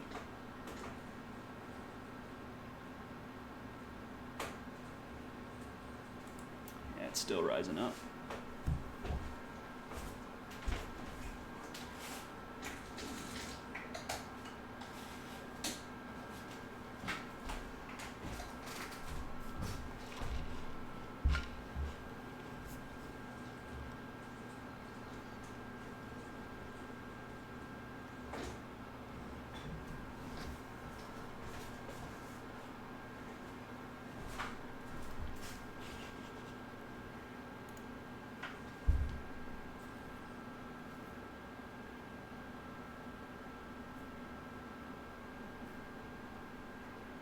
So we definitely can't make it a goal-based agent if we can't even get it to reliably hit the puck. We gotta solve the actual physical issue that we're having right now before you're gonna bother with anything else, I think.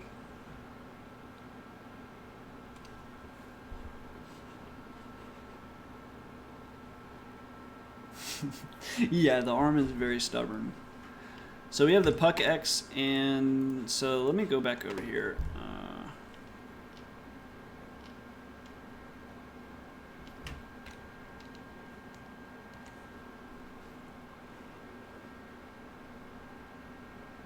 I forget what the method is to get the arms position.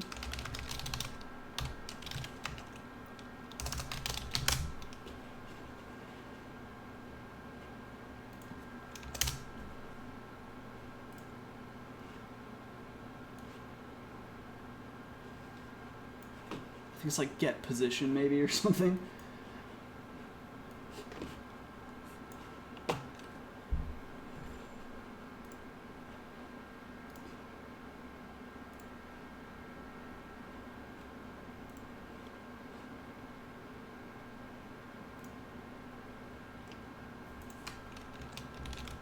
Yeah, get position. So we could just print out the get position every time.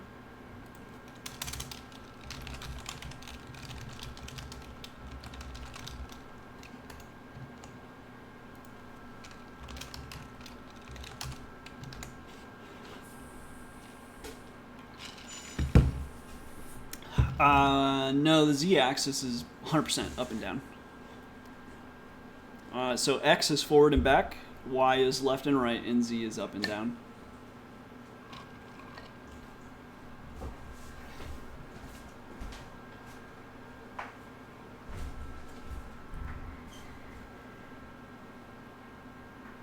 I wonder if maybe, surely like passing all the, another timeout there. So we can at least, we know for sure that setting the acceleration sometimes is causing us issue.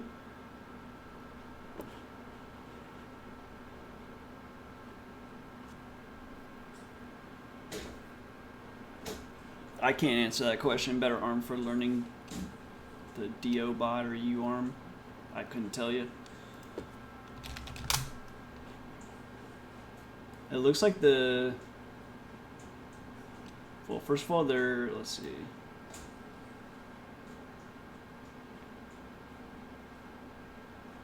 I guess it depends on what you're trying to do with it, probably.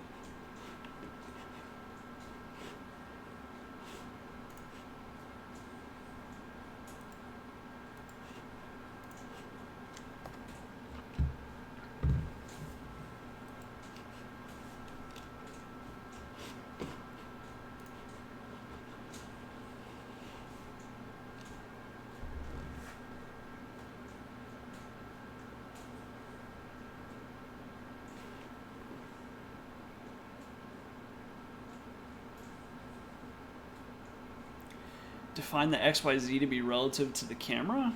I'm not really sure what you're asking. The camera just has so many pixels, like once we pick the region of interest, and then we're just moving the Y in a normalized percentage. So the arm has its own like Y axes, and it's not the same as the camera.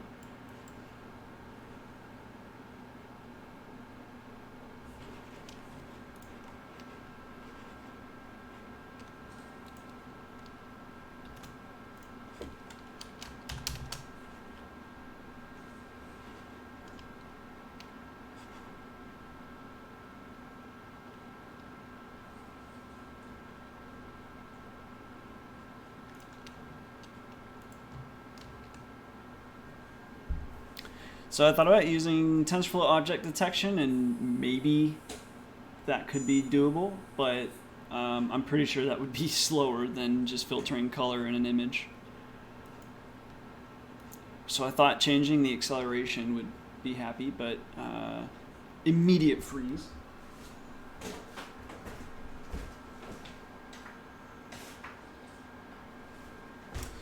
And it definitely lifted up just then, so I'm going to reset.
Yeah, so let me try to change desired arm Y. We'll just round it to 2 decimal places. Like, I can't imagine why passing long decimals would cause a problem, but who knows.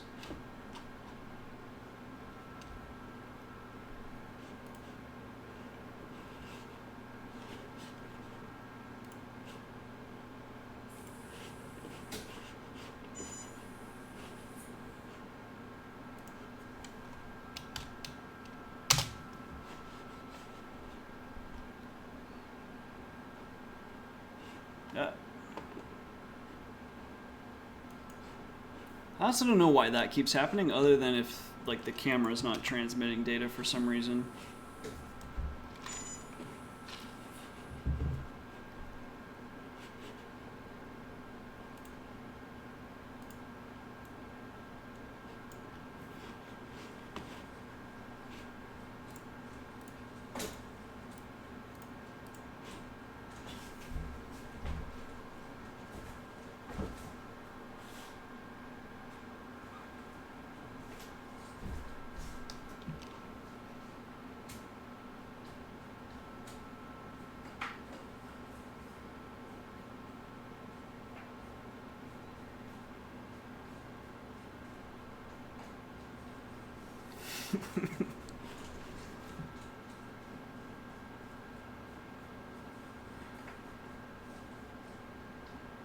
I think we need some way to like get it out of the corners when it gets stuck in the corners.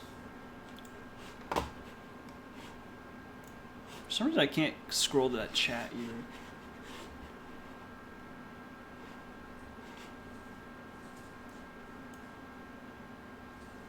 Yeah, my chat just totally timed out. Interesting. No, it died again.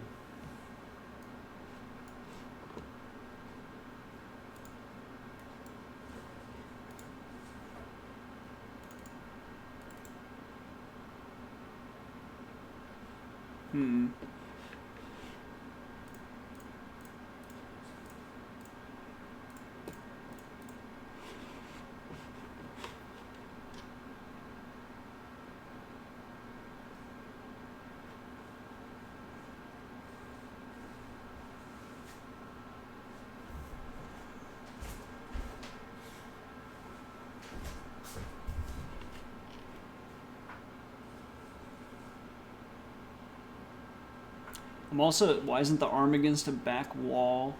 Why would you want the arm against the back wall? So the arm actually has like bolt down points though, so you could bolt it down to like something. So, because sometimes the arm, like it'll hit the wall or something like that, and it'll actually like push the arm. So you could like bolt it down so it wouldn't move itself around. I just didn't really want to do that until I was done figuring out other things.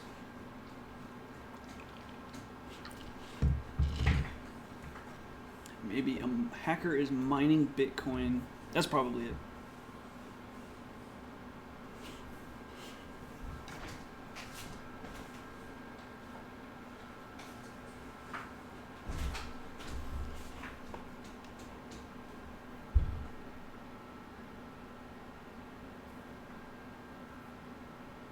I need some way to automatically reset this puck. That's what we really need.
What's going on here, guys? Nothing.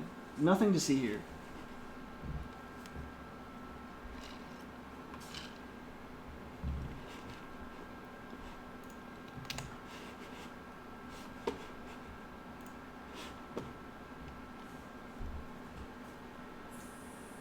So you can put, I don't know where it is. Here it is. You can put like this little camera on like the front of the arm. So you can get like a first-person view perspective on the arm, but increase frame speed. If I could, I would.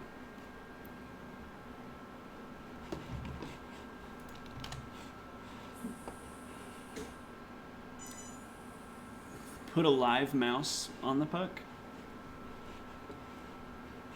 Seems like a good one. GTA project stopped. just development got too slow. We still have plans to continue the GTA project, but it just I don't know if Daniel's still here, but blame Daniel basically. That's what I would say.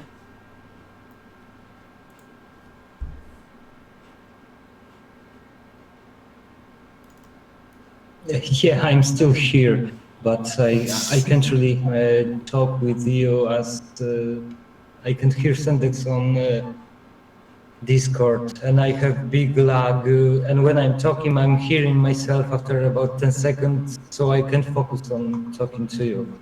Basically, yeah, we're in a process of developing some trainer applications that will gather data for training neural networks, both so for driving chores and object detection chores. But it takes time, a lot of time, actually, to develop that. We had a lot of problems on GTA side, like develop some game mod that will allow us to grab data we need. It's almost done. As for now, current part has to be developed. It's mostly Python.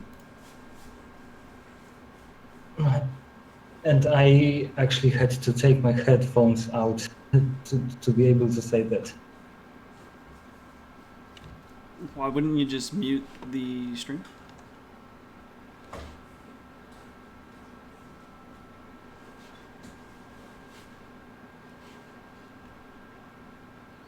Yes, same effect. Replace the bug with a mouse painted red.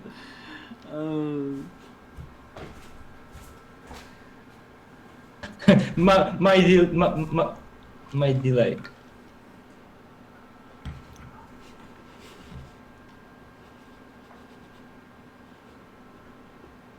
And that was because I was trying to sync with you, but there is a delay and it sounded odd.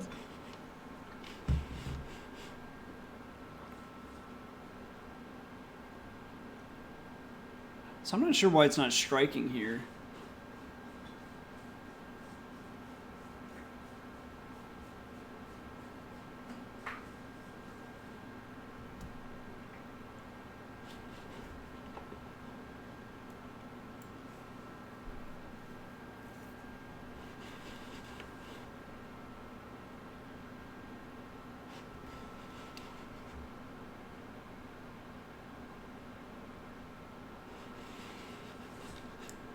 So yeah, the arm, at least right now, just follows that y coordinate rather than attempting to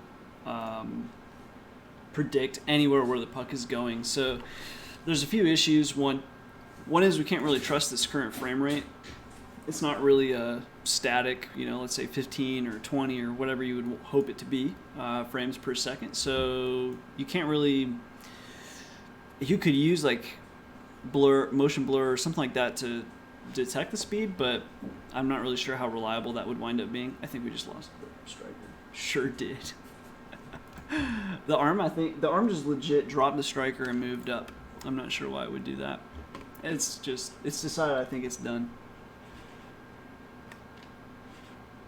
Anyway, yeah, if you knew the trajectory of the puck, sure, you could definitely, that would be better. Also, just being able to actually strike the puck and actually aim for hitting it into the goal would be ideal as well.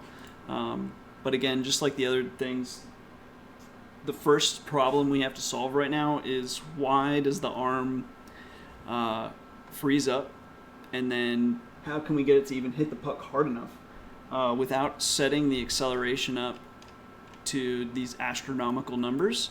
It's not even hitting the puck hard enough to make it to the other side. So until you have that solution, there's not much point in doing like trajectory and all that kind of stuff.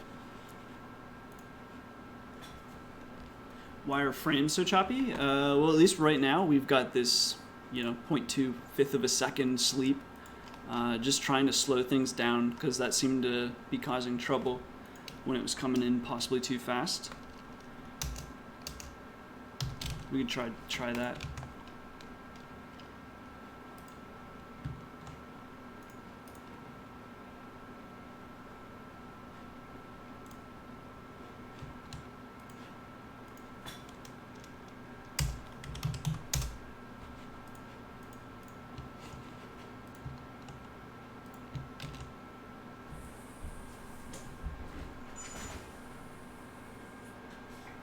See, it's also like, it's definitely aimed up for, like, the arm is too high now. I almost wonder if when the arm slips, if it actually never fixes itself. Because now it's like way above. I mean, I'm surprised it's even holding on to the thing right now.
So the numbers are already being rounded to 2 decimal places, so even though like they're not being rounded in here, before like I'm passing anything to the arm,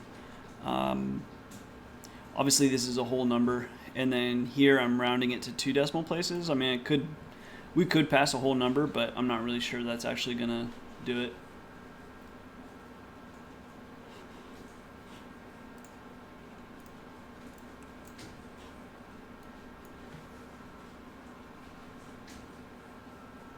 I'm honestly I don't think it's necessarily the high frame rate, because even when we were sleeping for a fifth of a second, so we're really just issuing 5 frames a second,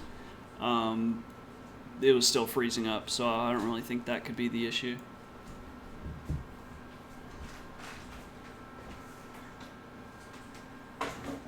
That's great.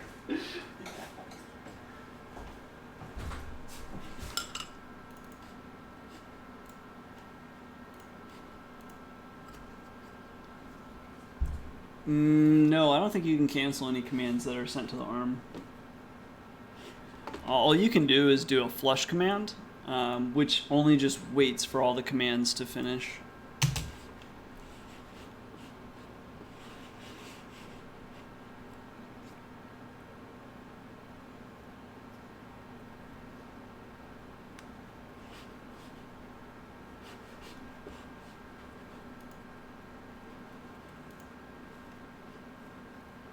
Yeah, it would be definitely cool to get 2 arms to play against each other, but not if they can't hit the puck to each other. If they can't make it to each other, that's a pretty boring game. But yeah, that would be the goal, if I could get 2 arms playing against each other. I just can't seem to solve why it gets stuck.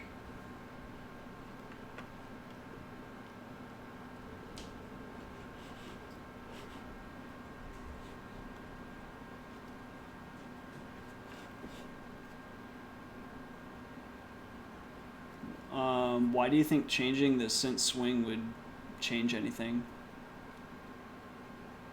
Because that's all that does is like let it take another swing at the puck. I'm not really sure that's going to help.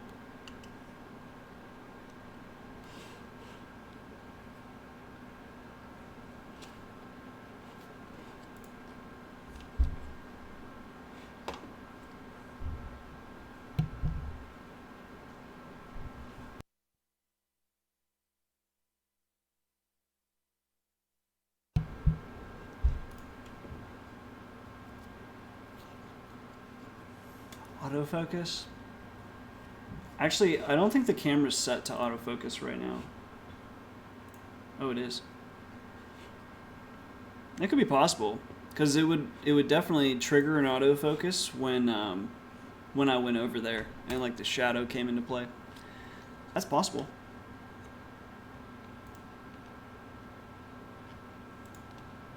So I just turned off autofocus. I'm going to be pretty shocked if that's what's causing that, but I wish we could figure it out. Also, the arm is just raised up. Even as I reset this script from running, it just keeps, the arm is not going to the initial spot. So part of me wants to just like unplug and replug back in the arm.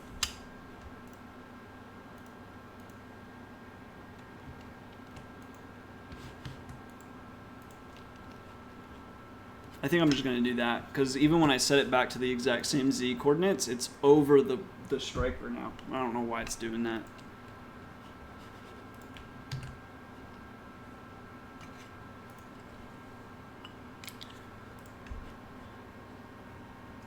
Why do you use Python 3.7?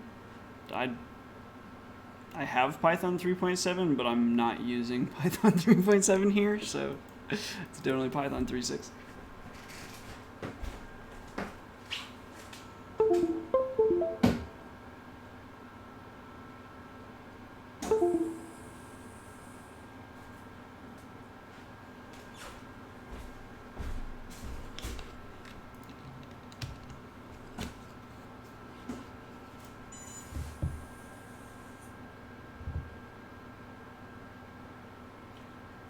So that's crazy. So right now, that just closed. Oh no, it just stayed at that level. Never mind. All right, let me reset it again.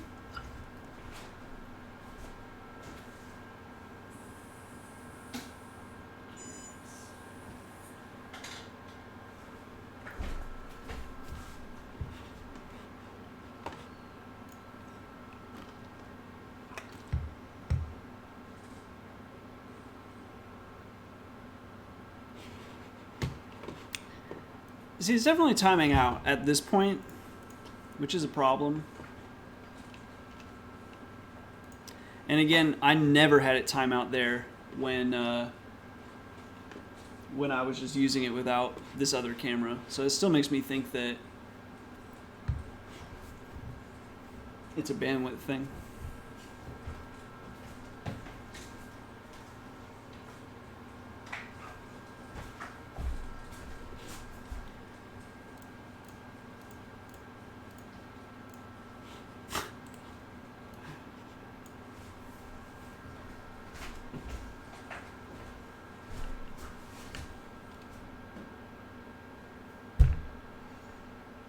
How about an AI that plays CSGO?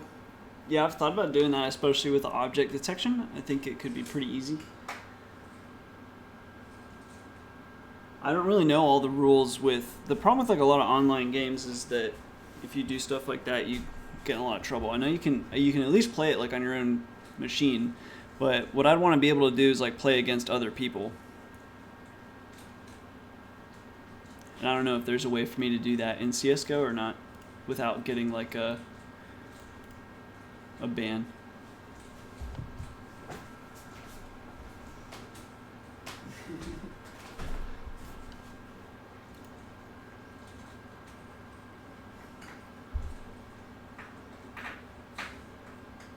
Yeah, I actually started playing I started training a model in CS:GO like against bots in just like you can just make a game and say how many bots you want and all that. So it's actually really conducive to training something, especially because you can just keep issuing commands like right there.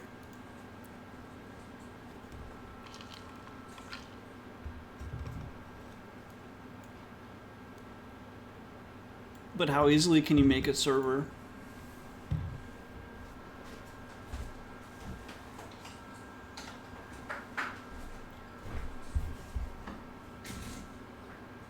Like, do you have to like rent servers with CS:GO, or can you host it like on your own?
So probably with like CS:GO. So the other problem with CS:GO is, and like any first-person shooter, is you have to, like playing against other players would be really hard because the enemy is, like generally you need to be able to see somebody and take a shot at somebody when they're like just a tiny handful of pixels, rather than like object detect them when they're, you know, in the game, let's say like 10 feet away. That's really easy to do when they're like really close, but any map that would be like an outdoors map or something like that would just be too impossible, I think.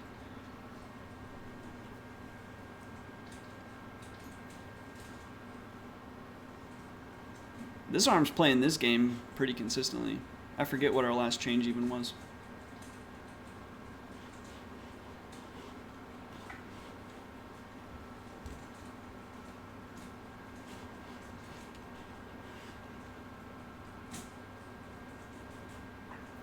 I really wanted to make a RuneScape playing AI. It'd be really easy, but that's a perfect example of an example where you'd get banned. That would be unacceptable. I thought, I'm trying to think. I think they ruled at one point like mechanical playing.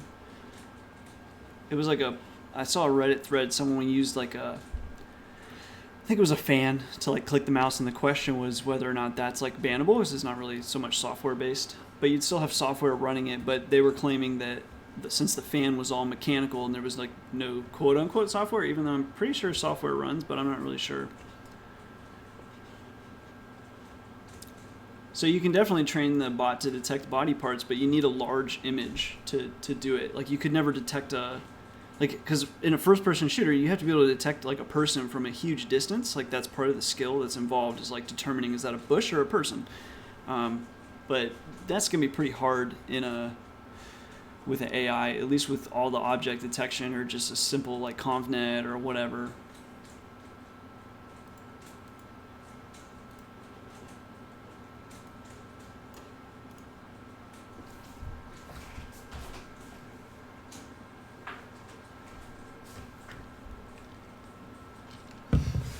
So with StarCraft 2, I actually tried to mess around with that, and I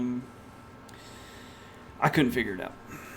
I have everything set up, or at least I had. I don't know. It probably doesn't run now since I've upgraded TensorFlow and all that, but I couldn't figure that project out.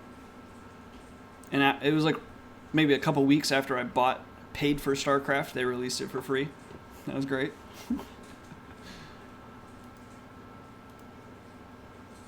So an aimbot is, I mean, it would be an aimbot, but generally aimbots don't work by detecting pixels on your screen. That's not really how they're working for you.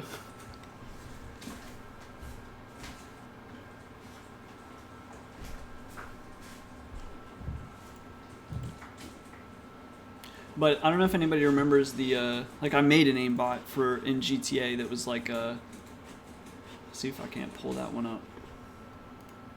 Okay, this is the first time the arm has died in this entire session.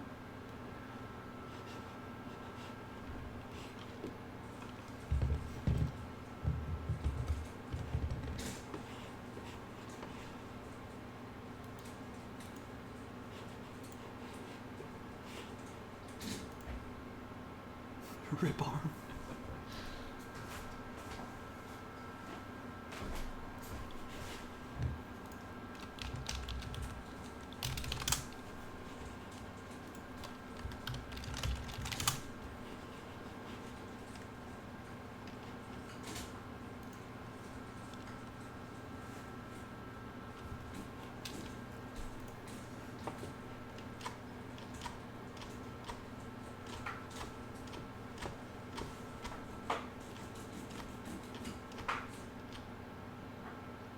Now it's dead again. I wonder how far I have to scroll to find that video of our Terminator.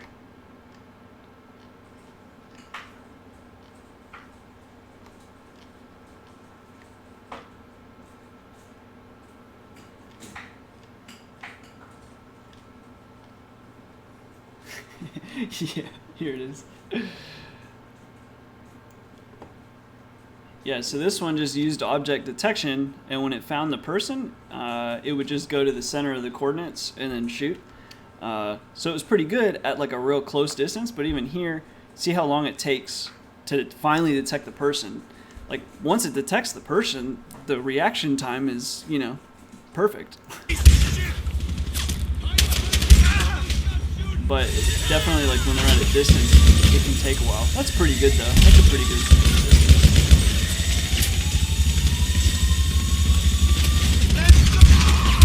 Shield yourself somehow.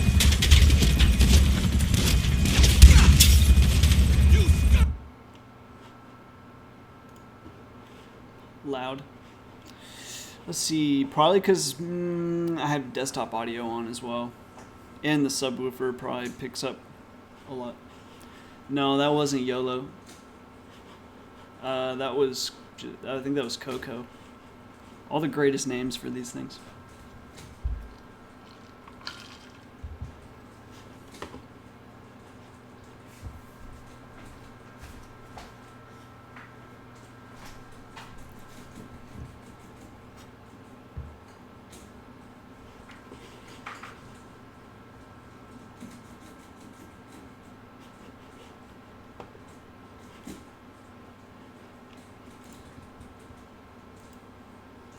Can we watch a video of you watching a video of one of your videos? No. Although, here.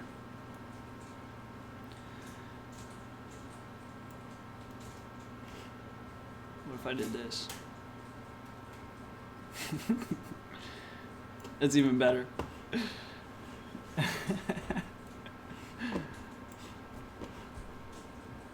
No, I've never coded, like, I've never even used YOLO.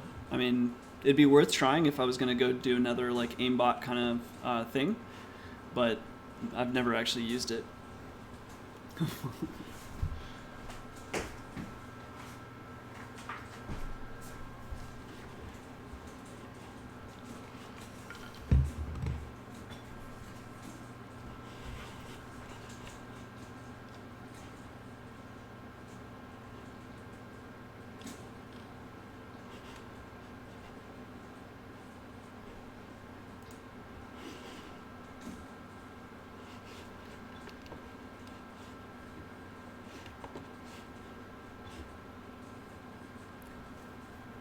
I mean, object detection was pretty quick. I mean, but we definitely needed, like with the Python Plays Grand Theft Auto series, like it really needed its own GPU. So I mean, it could work at maybe 20 frames a second, but it needed the.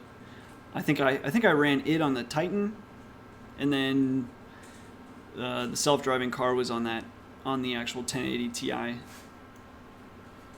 I'm not sure you actually need a Titan to run it at 20 frames a second with Grand Theft Auto, but you need something decent for sure.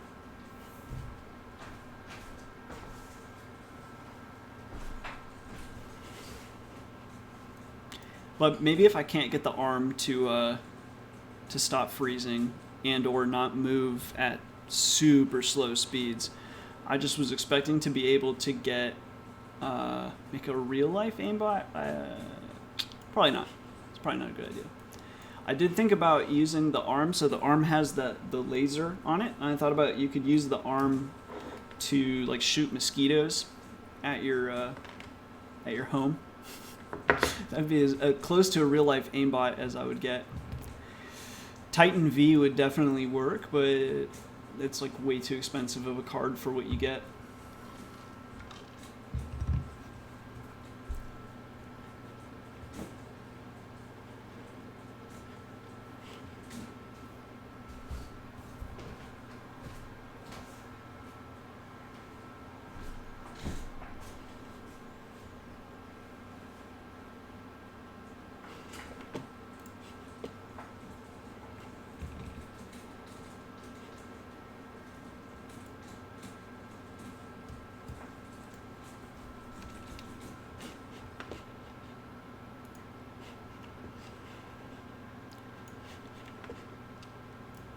So we could definitely, I'm trying to think too, like, because you've got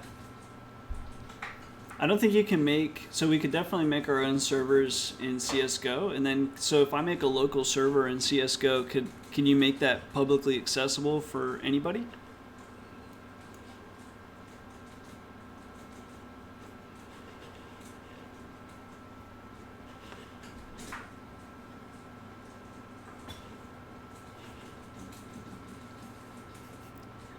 I'm sure people would play it, especially if VAC is turned off. I'm pretty sure people would just come in and use aimbots against the bot. That's my best guess as far as how that would go.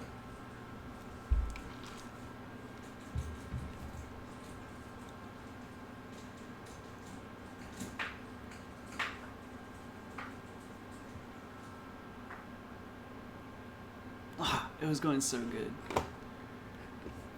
So wouldn't it be a CS:GO aimbot? I don't think that's. I think you'd want to stress that it's not like it's I guess a visual based aimbot or something like that. And also it would also navigate the map. It would be a CS:GO bot or a CS:GO AI or something. Can't do PUBG. Although with PUBG I know you can make your own custom games. I wonder how they would take people making a bot playing PUBG. Although I'm sure they want press. Anybody playing PUBG.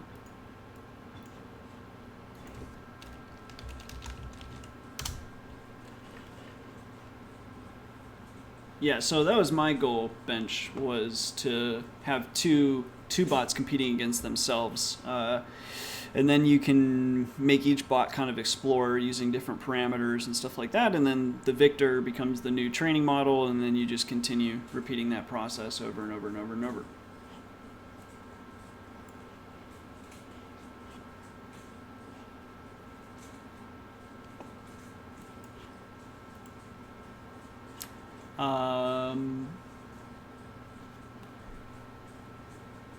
I will not stop asking.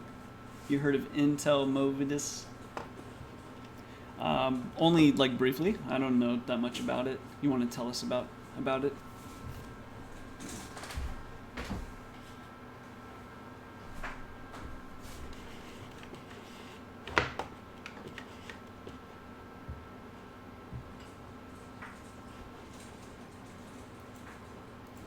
With the AI, so any like vanilla bot, I mean it's kind of like the same thing. Like people would come into the self-driving car GTA stream and be like, this doesn't drive even as good as the, like how do the AIs in Grand Theft Auto drive? Well, they have access to the game engine data. Like they're not driving visually, they're driving rule-based when they're being fed exactly the coordinates and all that stuff to turn and where to go.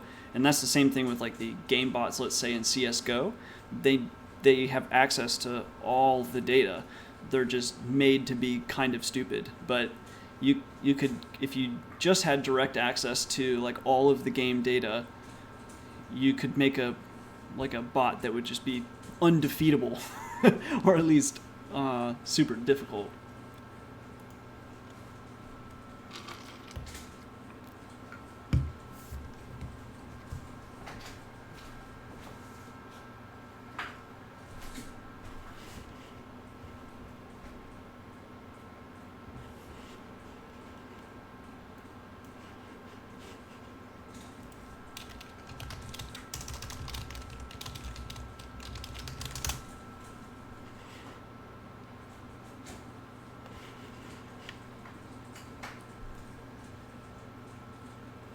Electric airsoft turret.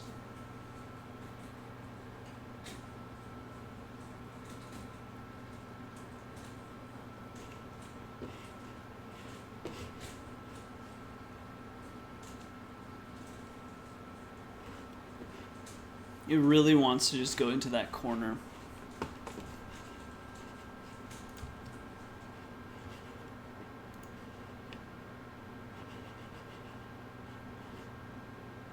On your webpage, there are 28 single-line HTML tags without ending. Well, I never claimed to be an HTML expert.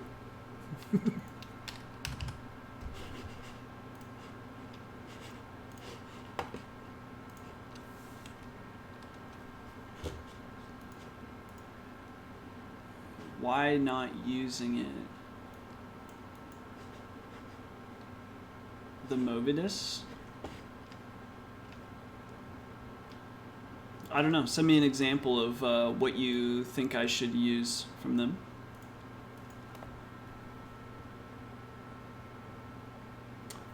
Crypto Quail, it's already there. So if you go to github.com/Sentdex/uarm, there's both just like a simple image of the table, and then there's also like an output.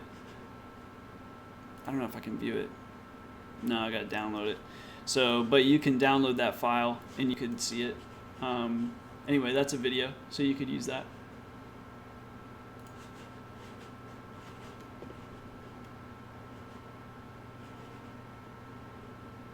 What do you mean? What do you mean the video didn't work? Because like reading in the video, I mean like the only difference is you won't have a wow 1. Well, even then I'm pretty sure you can, since you can just iterate over it. But you're just going to iterate over the frames, no different than what we're doing like here.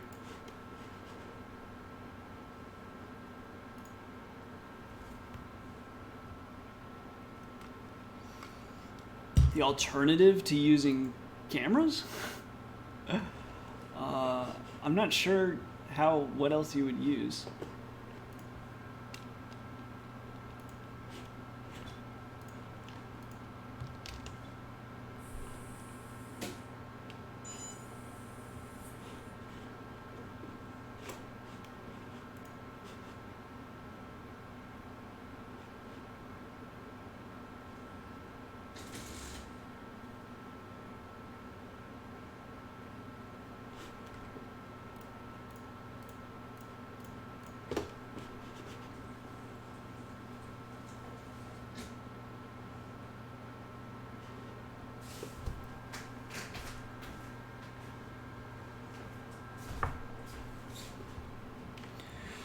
I'm not really sure if it's the camera feed that's getting stuck or if it's like the arm itself that's getting stuck. We really do need them to be on like separate processes, and then we can figure out which process is getting stuck.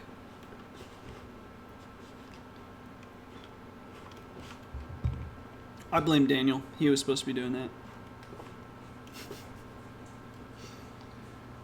Focus on making Westworld. The GTA self-driving bot? Like what kind of computer was it on or what?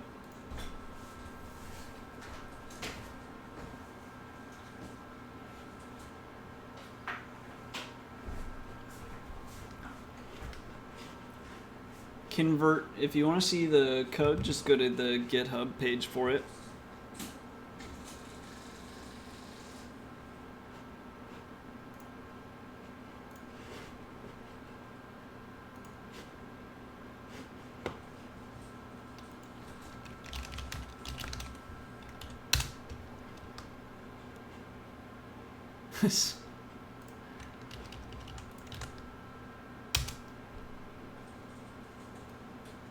Yeah, it's a standing desk. It's an adjustable desk, but I actually always pretty much leave it on the same exact setting. I don't really change it. Unless I'm gonna eat or something like that at the desk, sometimes I'll sit at it, but other than that, I just leave it where it is.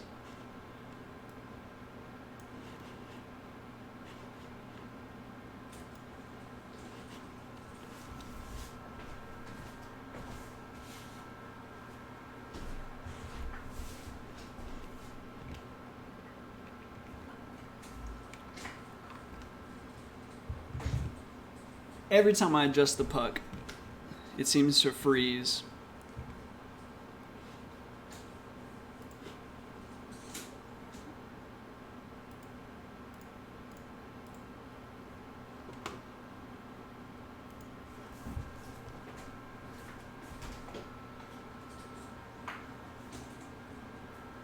And now it's definitely like adjusted over the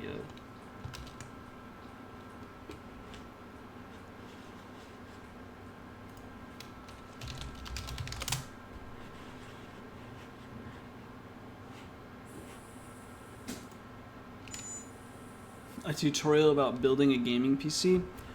I'm pretty sure I actually have one on my channel. If you go to like really old playlists from probably like 3 or 4 years ago, you might find it.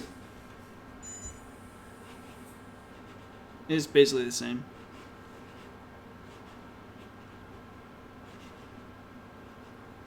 I'm not sure it was the best tutorial in the world, but got the point across. It's pretty easy anyway, as long as you make sure everything's compatible with itself. It's pretty, like, I'm not sure how you could ever plug anything in incorrectly. Like, every plug is very specific. I'm not sure where you could make a mistake, to be honest.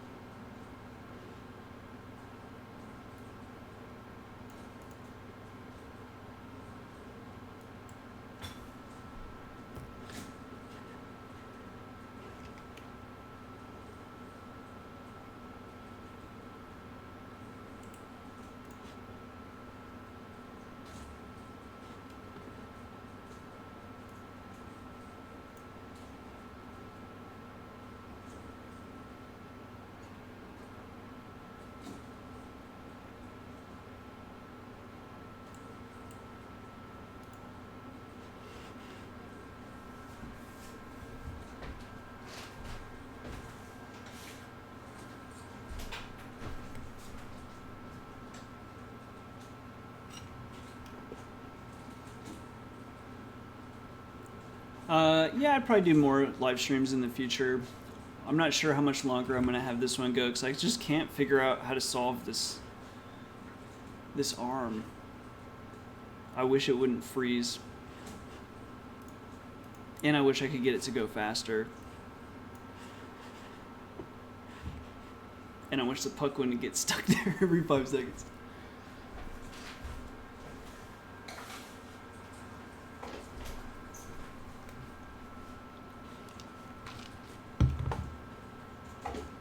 So yeah, you definitely, I get a bunch of the nans, but that shouldn't cause any trouble. So if you go look at the code itself, like, we're not passing any nans to the arm. The only time we pass like a movement to the arm is when we have enough red pixels to work with. So that really shouldn't be causing any trouble.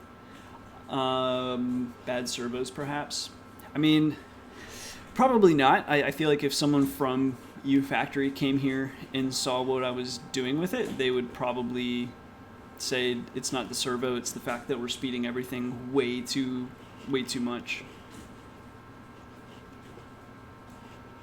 So like the arm itself is moving too quickly, for sure. So the speed here at 20,000 is acceptable by them. They say, I think they recommend the max speed of like 30,000. Well, this is 1,000,000, and so is all this. So probably that would be the first thing that you would want to change. Like, the servos really aren't necessarily meant to go that fast. But in my defense, they have like a promotional video for the arm, and they were playing air hockey like on their phones, like with a phone app to like move the arm around. And that's what gave me the idea to try doing that myself. And I can't get the arm to move as fast. And so I feel like there's got to be a way. I just don't know it.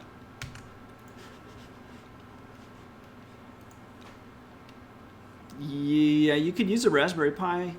I'm not sure, you couldn't filter everything through the Raspberry Pi though. Like, doing OpenCV at a high frame rate on a Raspberry Pi alone would be not cool. You'd probably only want the Pi to control the servos or something.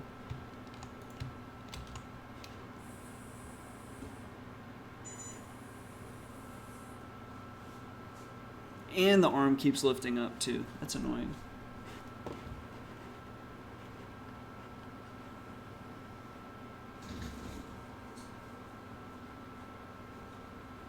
I mean, that seems to be yeah, I think you can see it. I mean, that's moving at a decent rate, even though I moved it down to 20,000 rather than like 1,000,000 or whatever I chose there.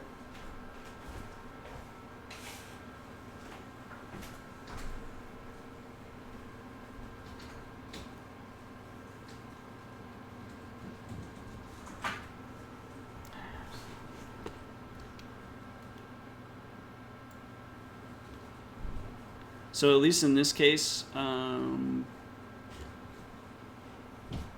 it's definitely It seems to be moving at the same amount of speed, actually.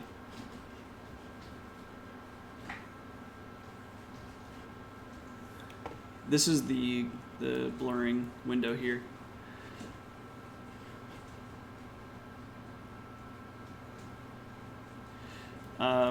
So Robbie, the commands are definitely getting processed in time. First of all, like every loop we flush, so we're waiting for the commands to actually complete. But then also everything's getting slowed down, so there really shouldn't be any like overflow of commands.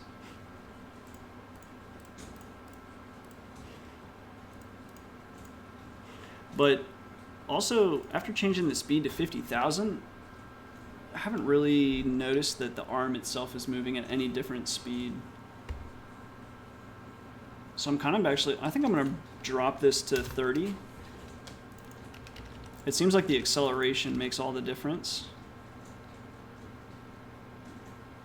I'll leave that at 20, because this is just the arm setting up.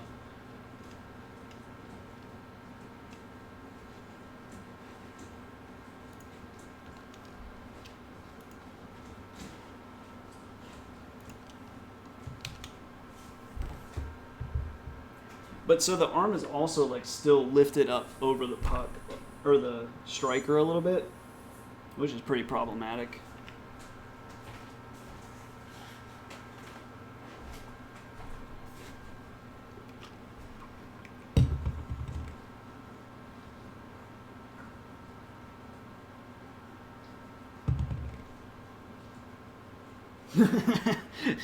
This one's definitely slower.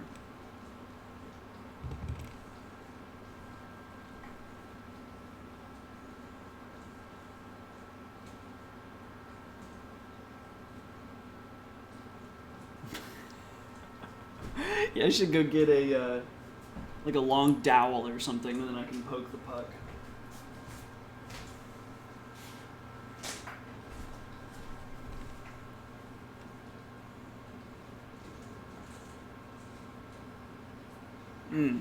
Yeah, that's super slow. At least for the strike, we got to get the arm to go quicker.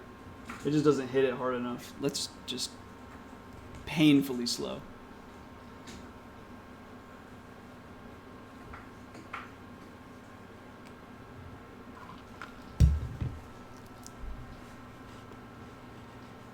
Train your dogs to poke the puck. That's a good idea, Scott.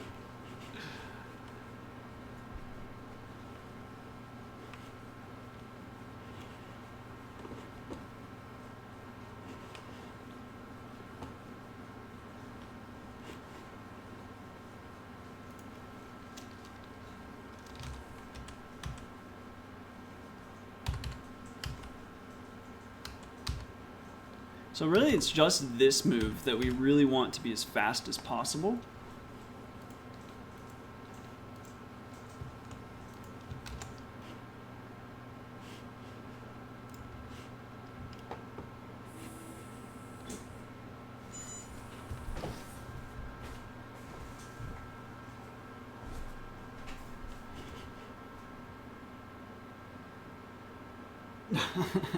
I totally just moved the puck and then it got stuck immediately. Awesome.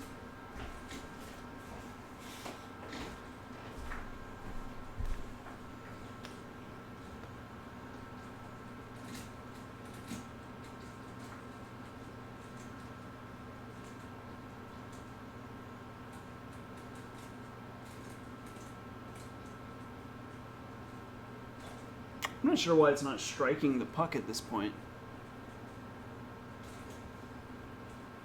And now it's over the puck. I'm pretty sure it's supposed to be 80. Yeah.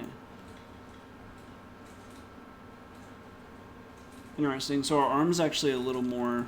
So let's change this to like 70.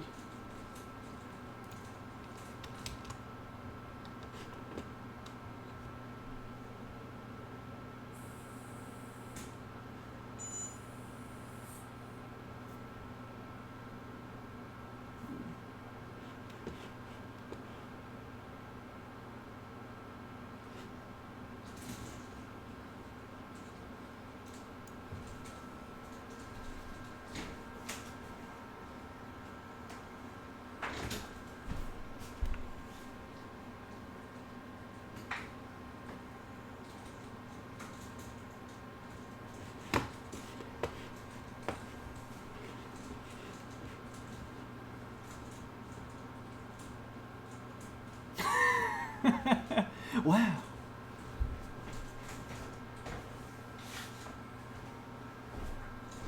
Maybe if it scores.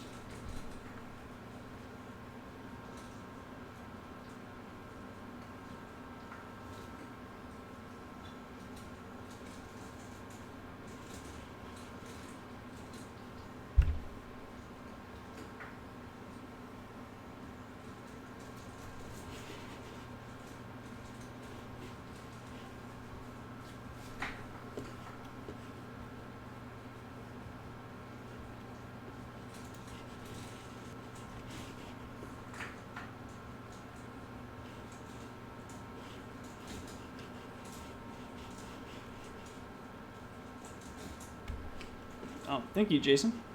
I made a Linux version of your self-driving car project using a simple car racing game on Ubuntu. Do you have any videos of it?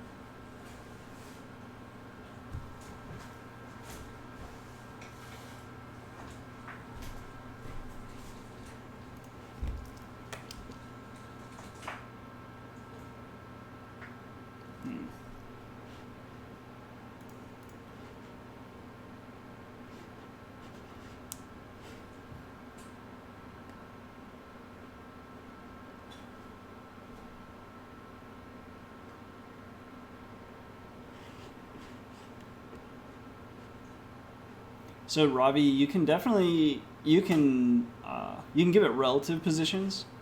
So you can calculate like from where the arm is to where it's going, or like where you'd want it to go, and then you can give it like a relative motion that you're hoping it would make. But I think when I did that, like I tried doing that as well, and that didn't really seem to help it either. Sorry, I want to see what this is. Get position timed out. We can at least stop printing that out. There's probably no reason to be printing that every time.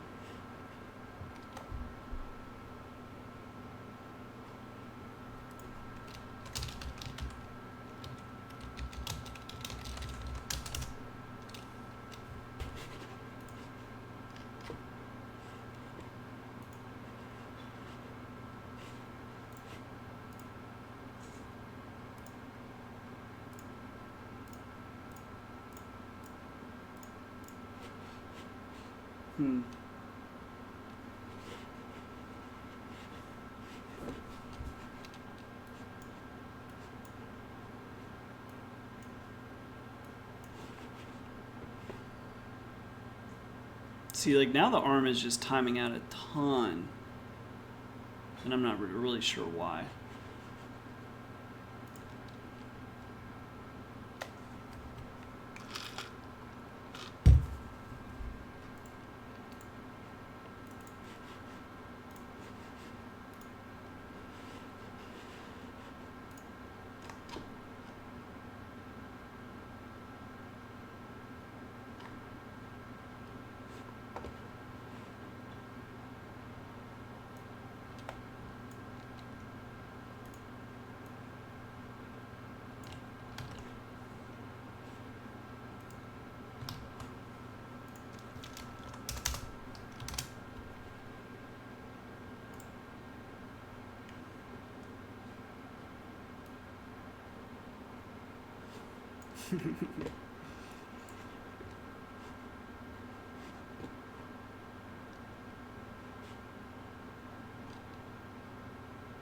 It looks like a Mario Kart.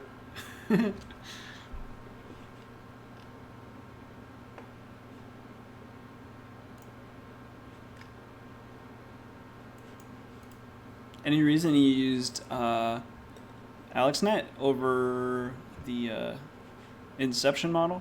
The Inception model was like way... it would run a lot quicker, and then also the model itself is just much, much smaller.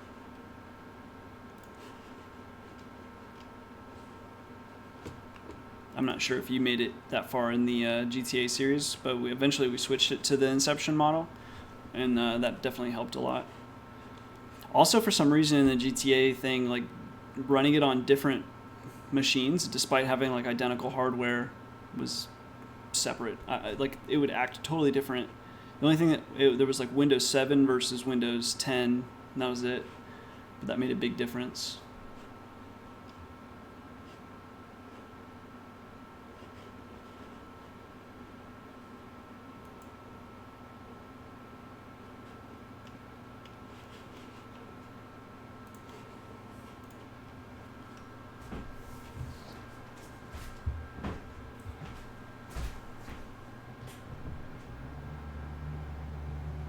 Am I being lifted up or is the desk going down? We'll never know.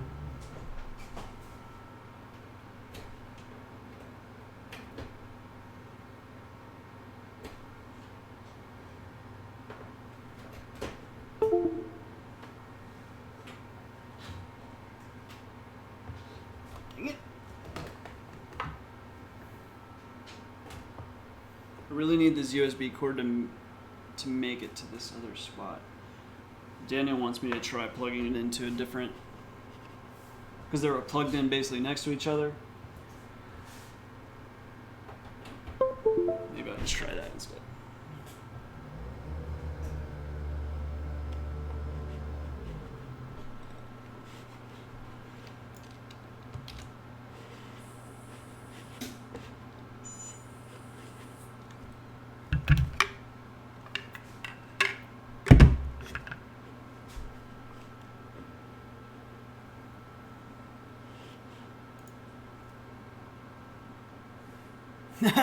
The camera got reset. Oh my god. You're killing me.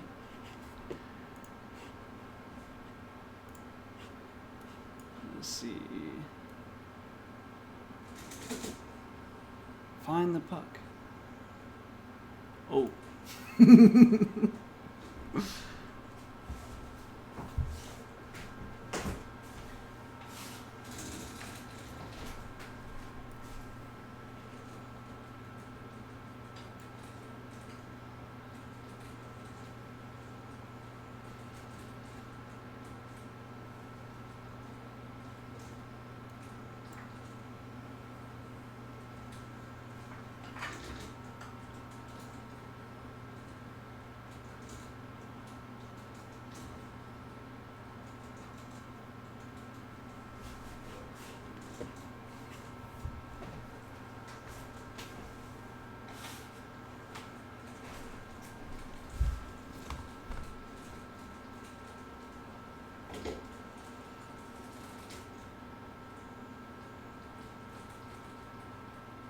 I can't tell. I think it just went over the puck that time.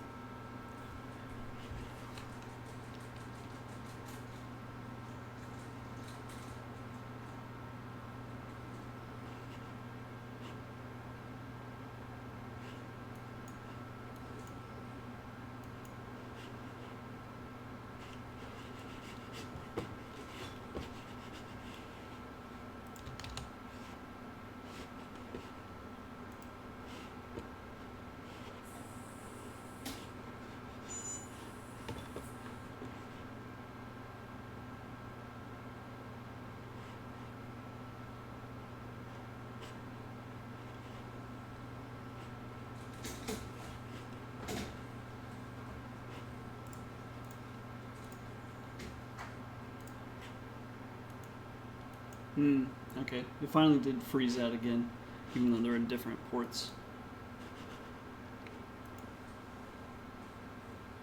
I really don't know what else to try to get it to stop from freezing like that. But if I'm going to need two computers for two competing arms, that's going to be really an expensive endeavor. It would be nice if there was a reset procedure, but no. I wish. I'm not even sure how I would do it right now because I'm using the gripper.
Hey, that was actually a score. That might be the first score in the lifetime of the bot.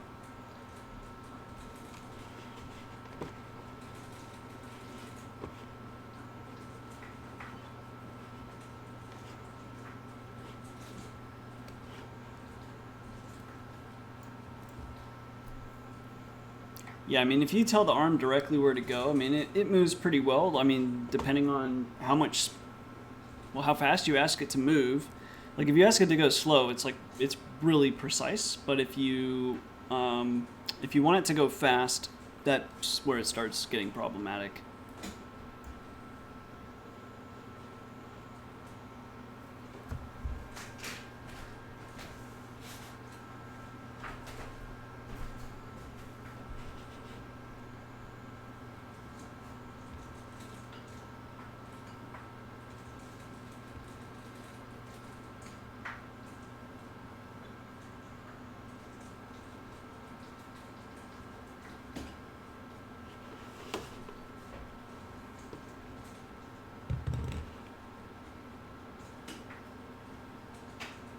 Oh my God. That was a good one too. Dang.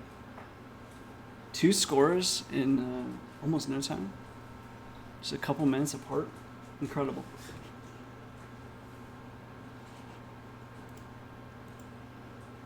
Get a taller puck. Problem with a taller puck is it's going to weigh more, and then it's going to probably get stuck in the middle of the thing more often. Like, it's not going to slide as well.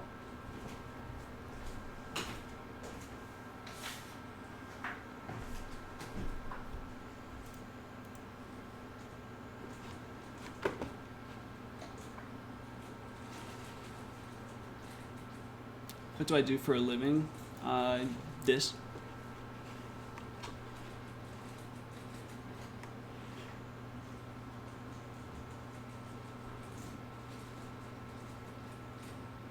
Oh, rough.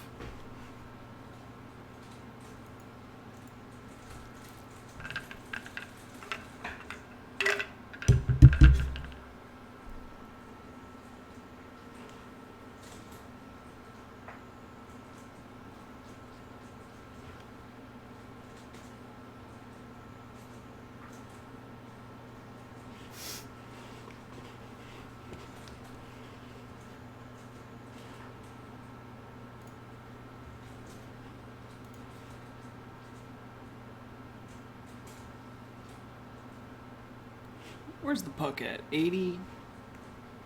And we said strike at above 70. Is it in a shadow maybe? No. Am I missing the strikes? No, it definitely was striking there. I'm not sure what's going on there.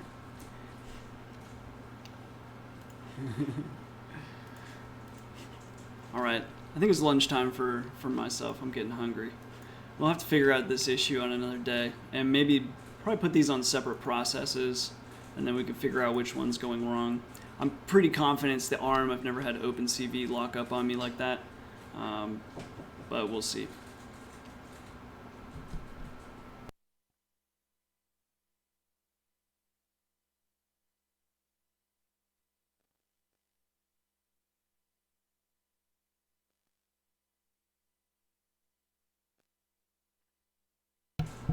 My food is waiting on me.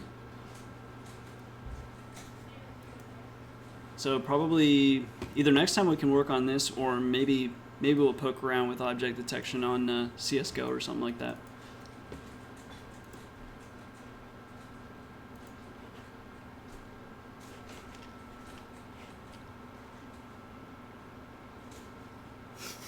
Over the puck. All right, guys. Until next time.